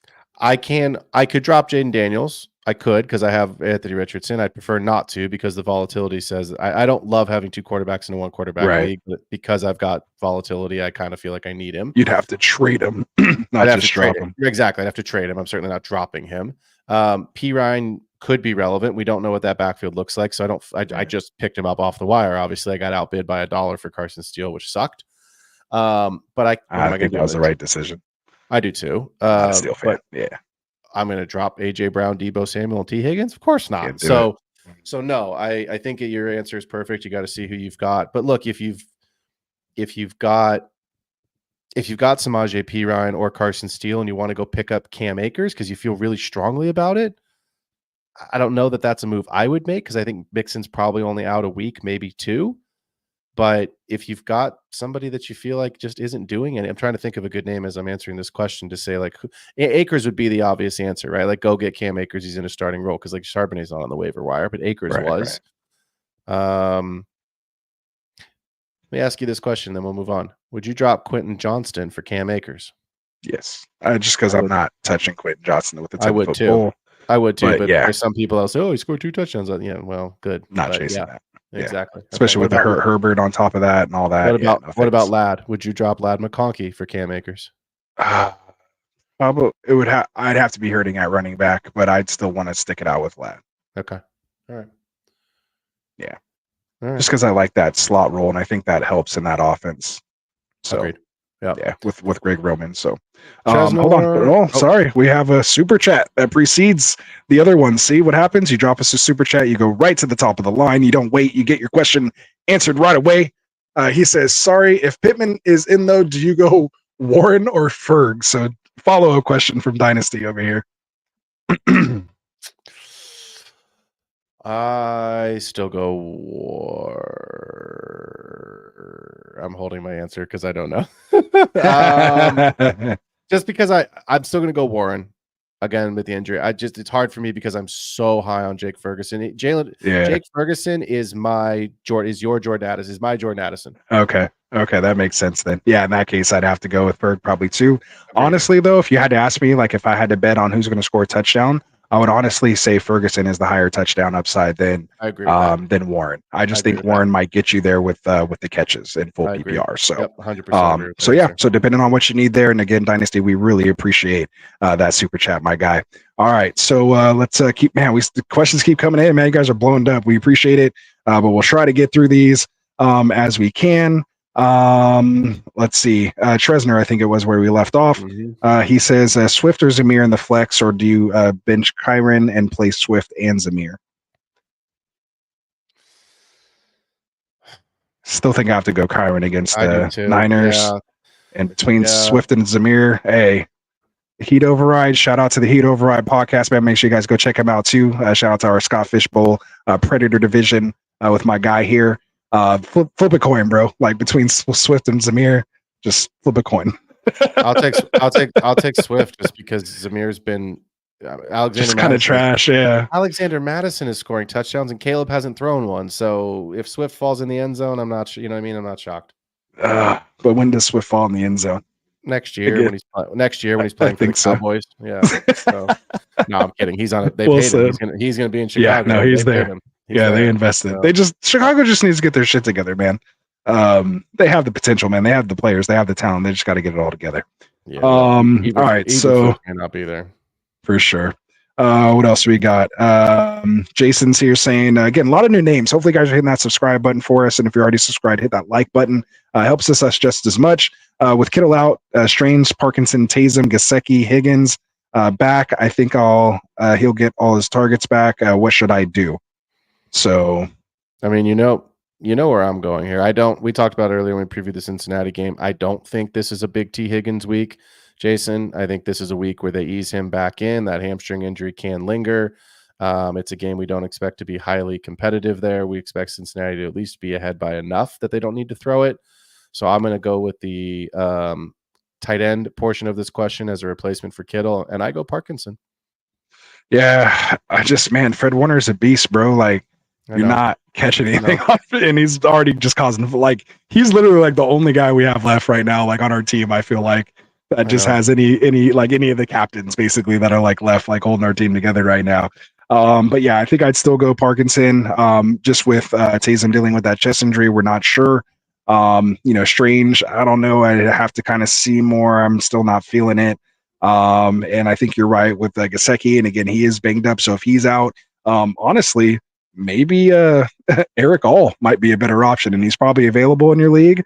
So actually, I'm going to amend that, Jason, and I'm just going to say if Gesicki's out, screw all these other guys and go grab Eric All, man, with Cincinnati. And again, coming off like a four catch, 5 target game last week, and that was on top of Gesicki getting 9 targets. Higgins isn't coming back. We already said he's not playing a full complement of snaps, most likely. And so, it looks like there's some rapport building there with all. And again, Dynasty guys, go get Eric Hall if you don't have him already. I have him. He's on. Yeah, I was gonna say. I'm like, I know Phil got him, so I'm just saying for you other guys, make sure you grab him. Probably didn't even go drafted. You probably had him on your waivers. So when you there we go. When you come play for Los Osos and you're on the taxi squad, we get you the nice blanket. Yeah, we get you a nice cup of coffee. Get the hand warmers when you play at Green Bay in the winter. We treat you right on my taxi squad, boy. We hook it up. Right. He did say though. Jason said, or does he go Jonnu against the Seahawks? They had 91 yards and a touchdown against them last week. They have kind of been notorious for giving up points to the tight end position. Yeah. Skyler, Waddle, Hill. Waddle. Yeah, no. Yeah, I can't go there. That was interesting. Yep. Can't quite go there. Although, maybe Gianno's the safety blanket for Thompson. We always say kind of rookie or first year guys kind of lean on those tight end type routes, close to the line, so to speak, easy throws. But yeah, so there we go. Jason, new subscriber. There we go. What's up, man? We appreciate that. Hey, as long as we get one every show, we're good, man. I know, and I threw my link in the chat there for you, Jason. Yeah, so make sure, Jason, you subscribe to my boy Phil here too for giving his time here on this Friday night. A lot of time, man. We're at 2.5 hour mark. This is almost like an old school. You see how it's starting to just pick up now, man. Now you know why Classic and I were why we split up the show, because it'd be super late over there for him right now. So. E11 said he's a fellow Niner here from San Jose. Good advice, thank you. I'll see if Johnson is there. So good stuff, man. I appreciate it. So should I trade Kyren and Rice for Hall? Yes. Yep. I would do that. Do that. And we're big Rice fans here, but I would do that for sure. My team's absolutely loaded. I don't need the trade, but the opportunity to get even more so. Absolutely. Go get a guy. You're loaded until someone goes down. So go do it. Yeah, go do it. With that open spot, go see if Braylon Allen is out there too, and go get him just to back him up, just in case. Go ahead. Traded Carlos. Carlos asking here. Traded Hurts, Barkley. This is a lot from my brain. Traded Hurts, Barkley, Kelsey, Pickens. Okay. For Jaden Daniels, Bijan, Etienne, Pitts, and Love. Good trade or no? It's full PPR. I'm going to assume that this is single quarterback. One more time. Hurts, Barkley, Kelsey, and Pickens. For Daniels, Robinson, Etienne, Pitts, and Love. So 2 quarterbacks, Bijan, Etienne, and Pitts. So Hurts is better than Daniels and Love, right? You're not trading. Let's just break it down, right? Daniels and Love for Hurts. Which side do you want on that? Hurts. I'll take Hurts. Yeah. Bijan or Barkley, toss up, right? Pretty much cancel each other out. Pitts or Kelsey. With the stack though, with Hurts, I think that makes Barkley slightly more valuable. Bijan hasn't scored a touchdown yet. I mean, he's got the volume. Right. He's putting up numbers. He's got great numbers, but his touchdowns haven't been there yet. Yeah, so then you go Kelsey or Pitts, and then mind you, if you're staying on the Pitts side, it's also stacked with Bijan Robinson. Right. So I think I'm kind of leaning Kelsey there, and then basically that leaves Pickens for ETN. You need the upside with the wide receiver there. You're getting a wide receiver, not giving one away. I like the outlook potentially for Pickens rest of the season. I think I'll take the Hurts, Barkley, Kelsey, Pickens side. Yeah, that's how the longer I stare at it, that's how I lean at it too. And the other thing, it's close though. I mean, good trade, but you guys should have just switched teams. Like at that point, you guys are switching your whole team. I mean, you spade so many guys. The one thing I will say is I do think you have a higher ceiling with the Hurts, Barkley, Kelsey, Pickens side. That's how I like it too. You have a higher ceiling. Yeah. Yeah, I prefer that Hurts Barkley stack over the Bijan and Pitt stack. Agreed. Yeah. All right. And Dynasty just saying no problem. Thanks for the advice. And yeah, he's excited to get Ferguson and he's big on him. But Bowers was there a couple rounds later. Yeah. Bowers playing pretty well. To be fair though, rookie tight ends, it's always a risky bet. Hit or miss. Yeah. Hit or miss. Yeah. Yeah, you're not going wrong though. Still like it. Justin Alvarez looks like a new got the Google logo there. Good stuff. Hopefully hit that subscribe button for us here, my guy. We are almost done here, man. So we'll try to get through these before more start rolling in. We'll sit here and answer them for you guys, man. But who should I have in my flex? Derrick Henry, James Conner, Jamison Williams, Zay Flowers, or Deontay Johnson?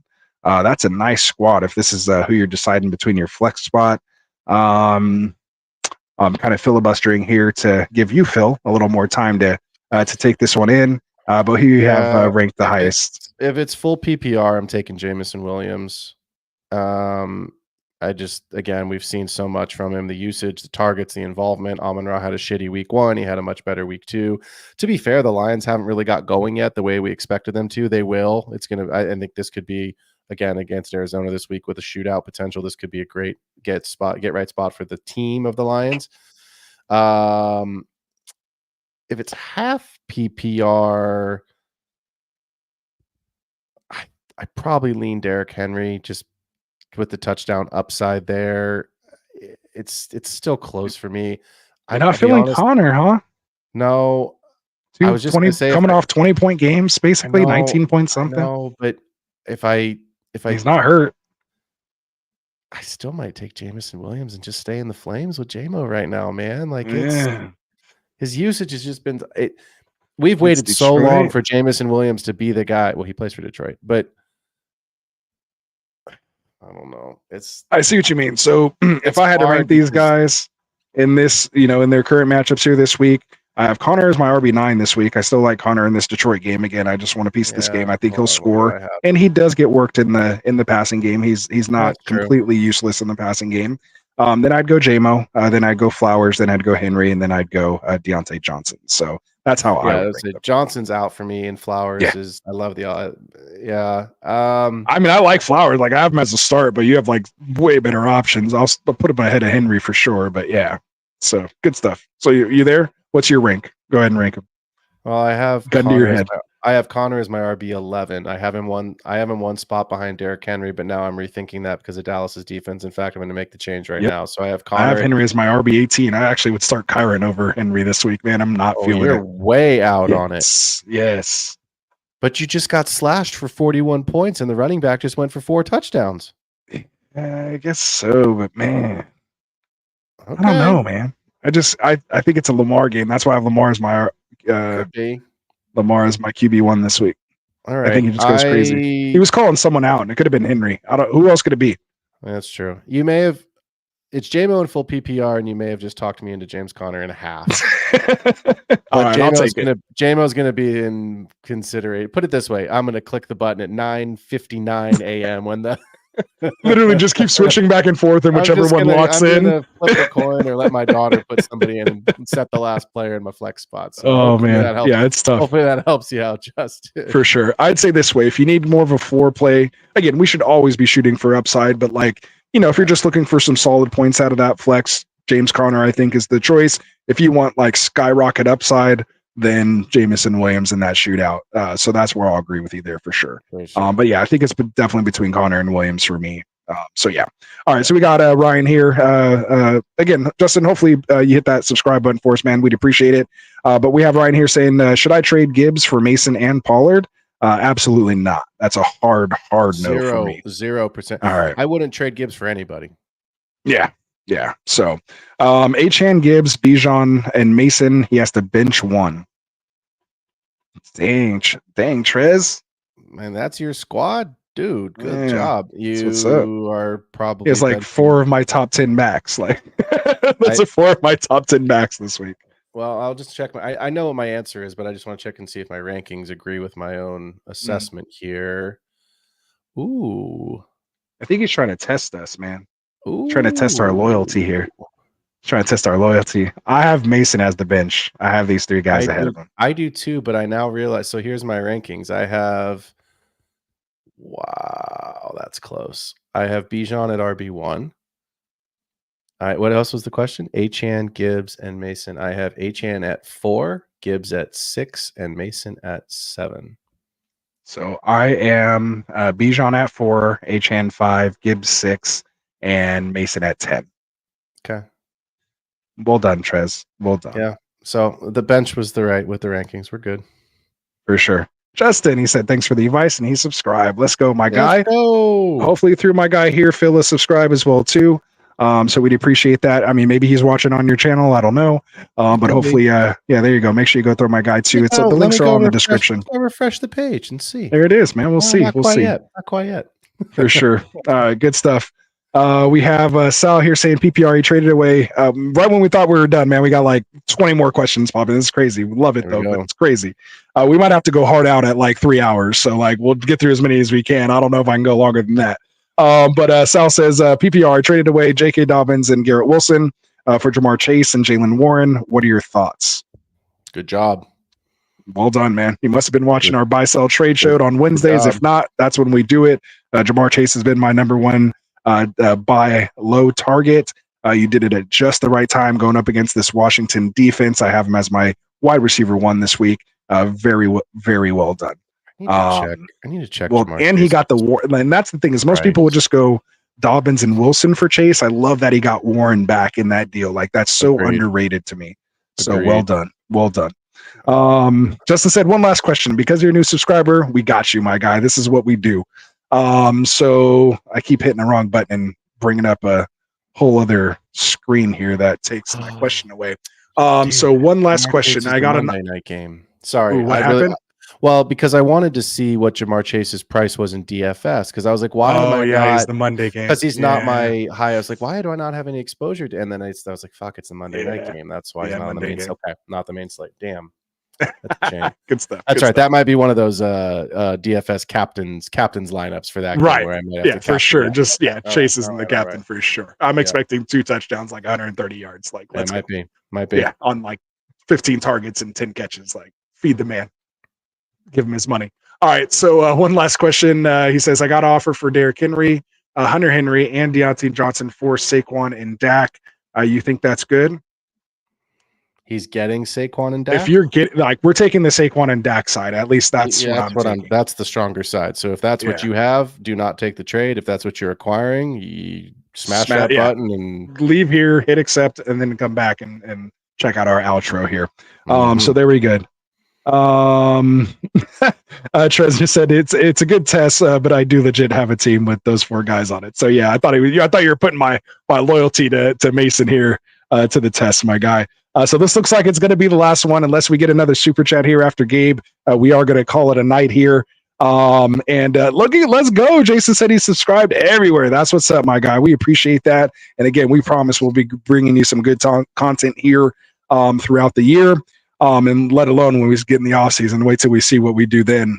This is just, the normal stuff, where we really make our mark is in the off seasons for your dynasty and getting you prepped for your redraft. So anyway, Gabe says, do you think it's worth stashing AJ Dillon in dynasty? I'll turn this over to you, my guy, as our dynasty extraordinaire.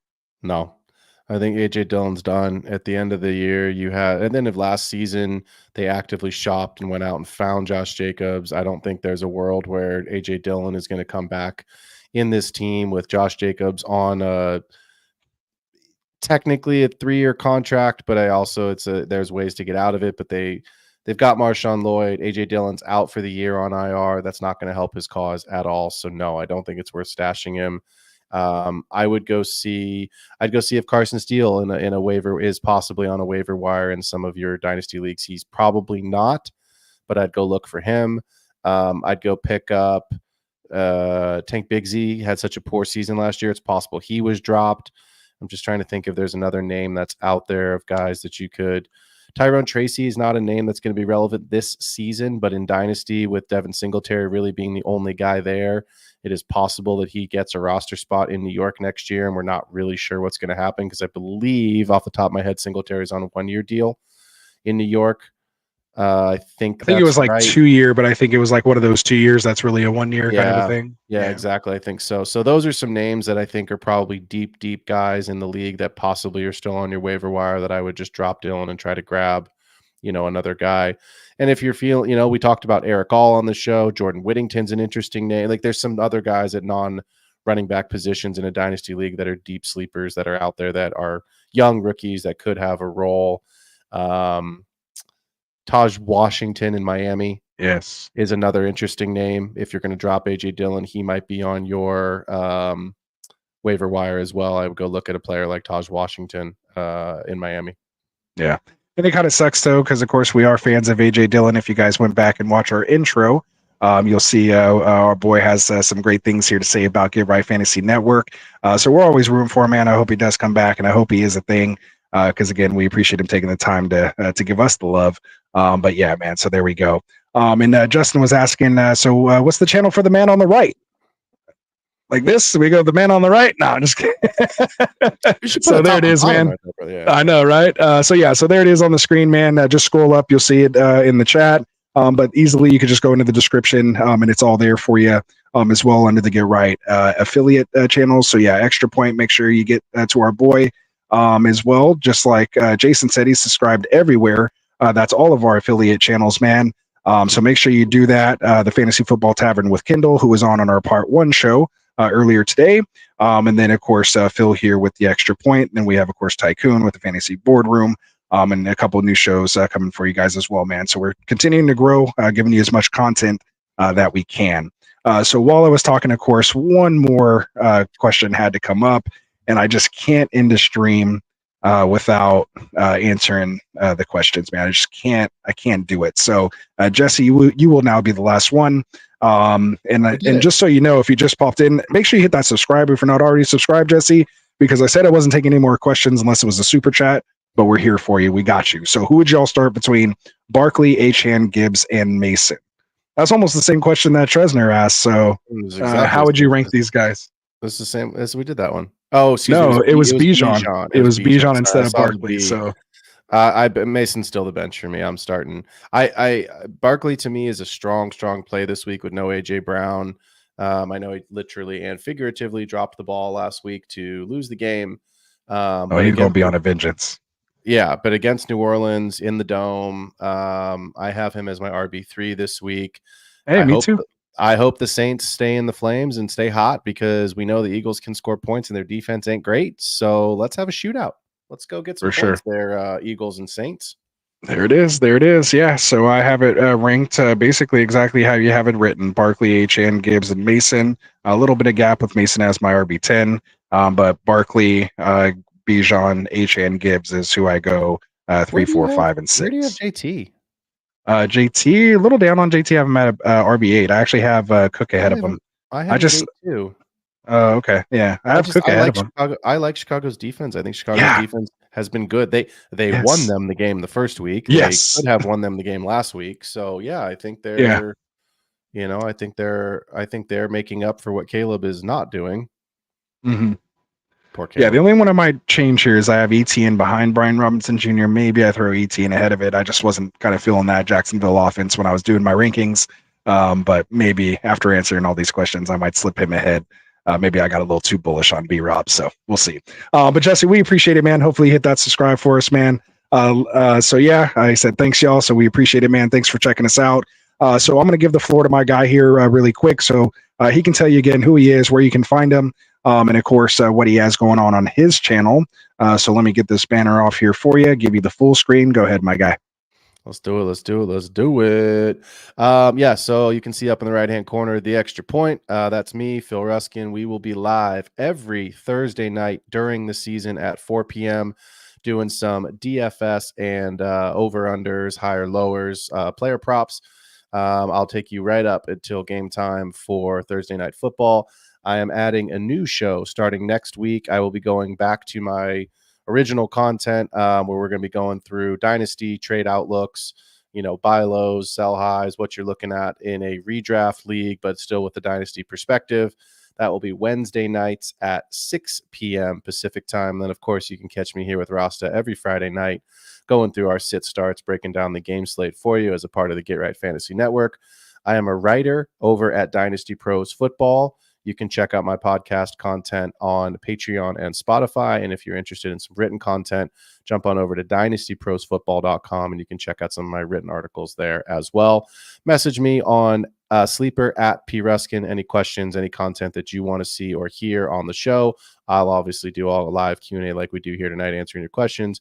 But I love to get stuff pre-written up, or at least have some ideas of what I want to talk about on my shows from the listeners, from you guys.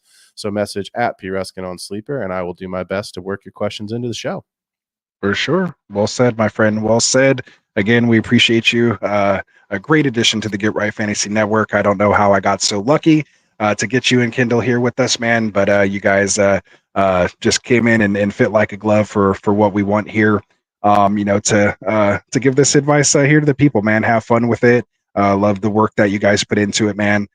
So again, we're all degenerates here. So again, really appreciate you, especially spending your Friday nights here with me, man. So I can't thank you enough.